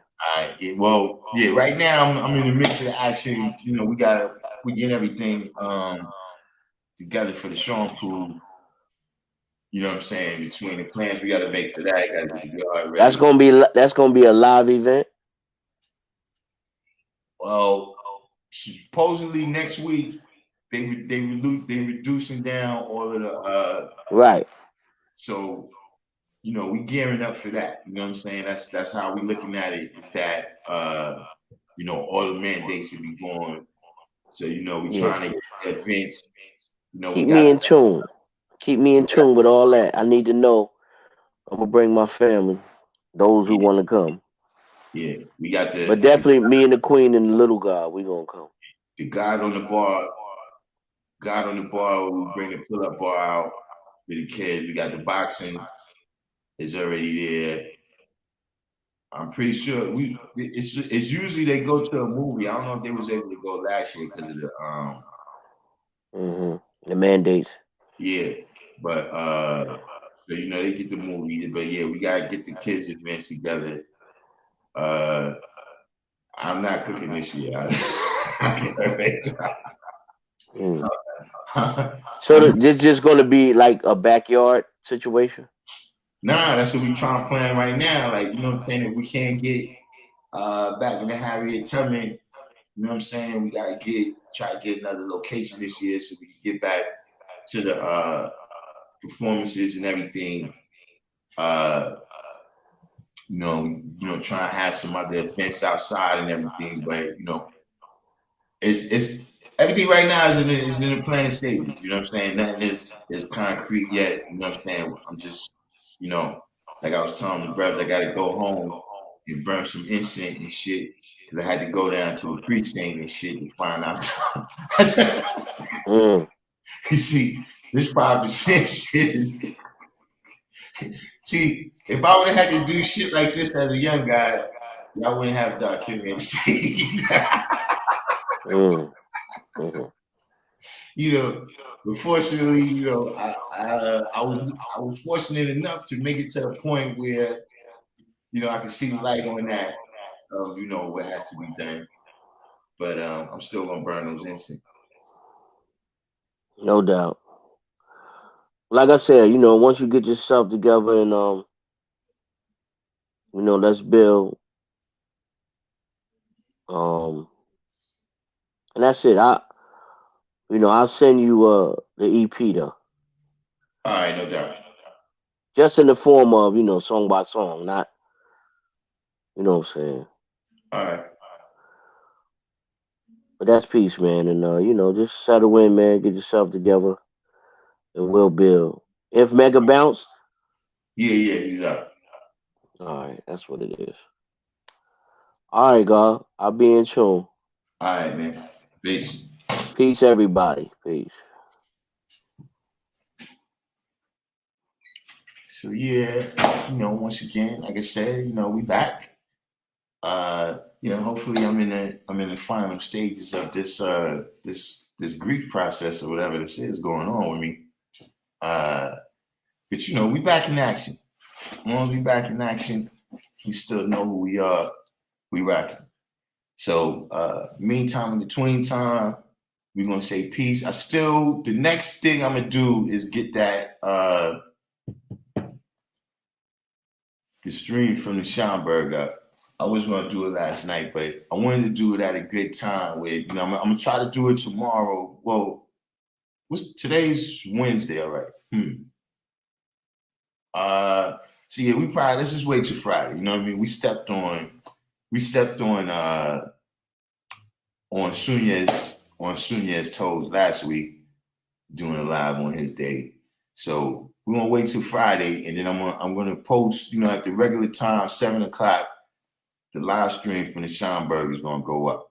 So in the meantime, between time, peace to all my brothers and sisters out there, and we'll be back on Friday. Peace.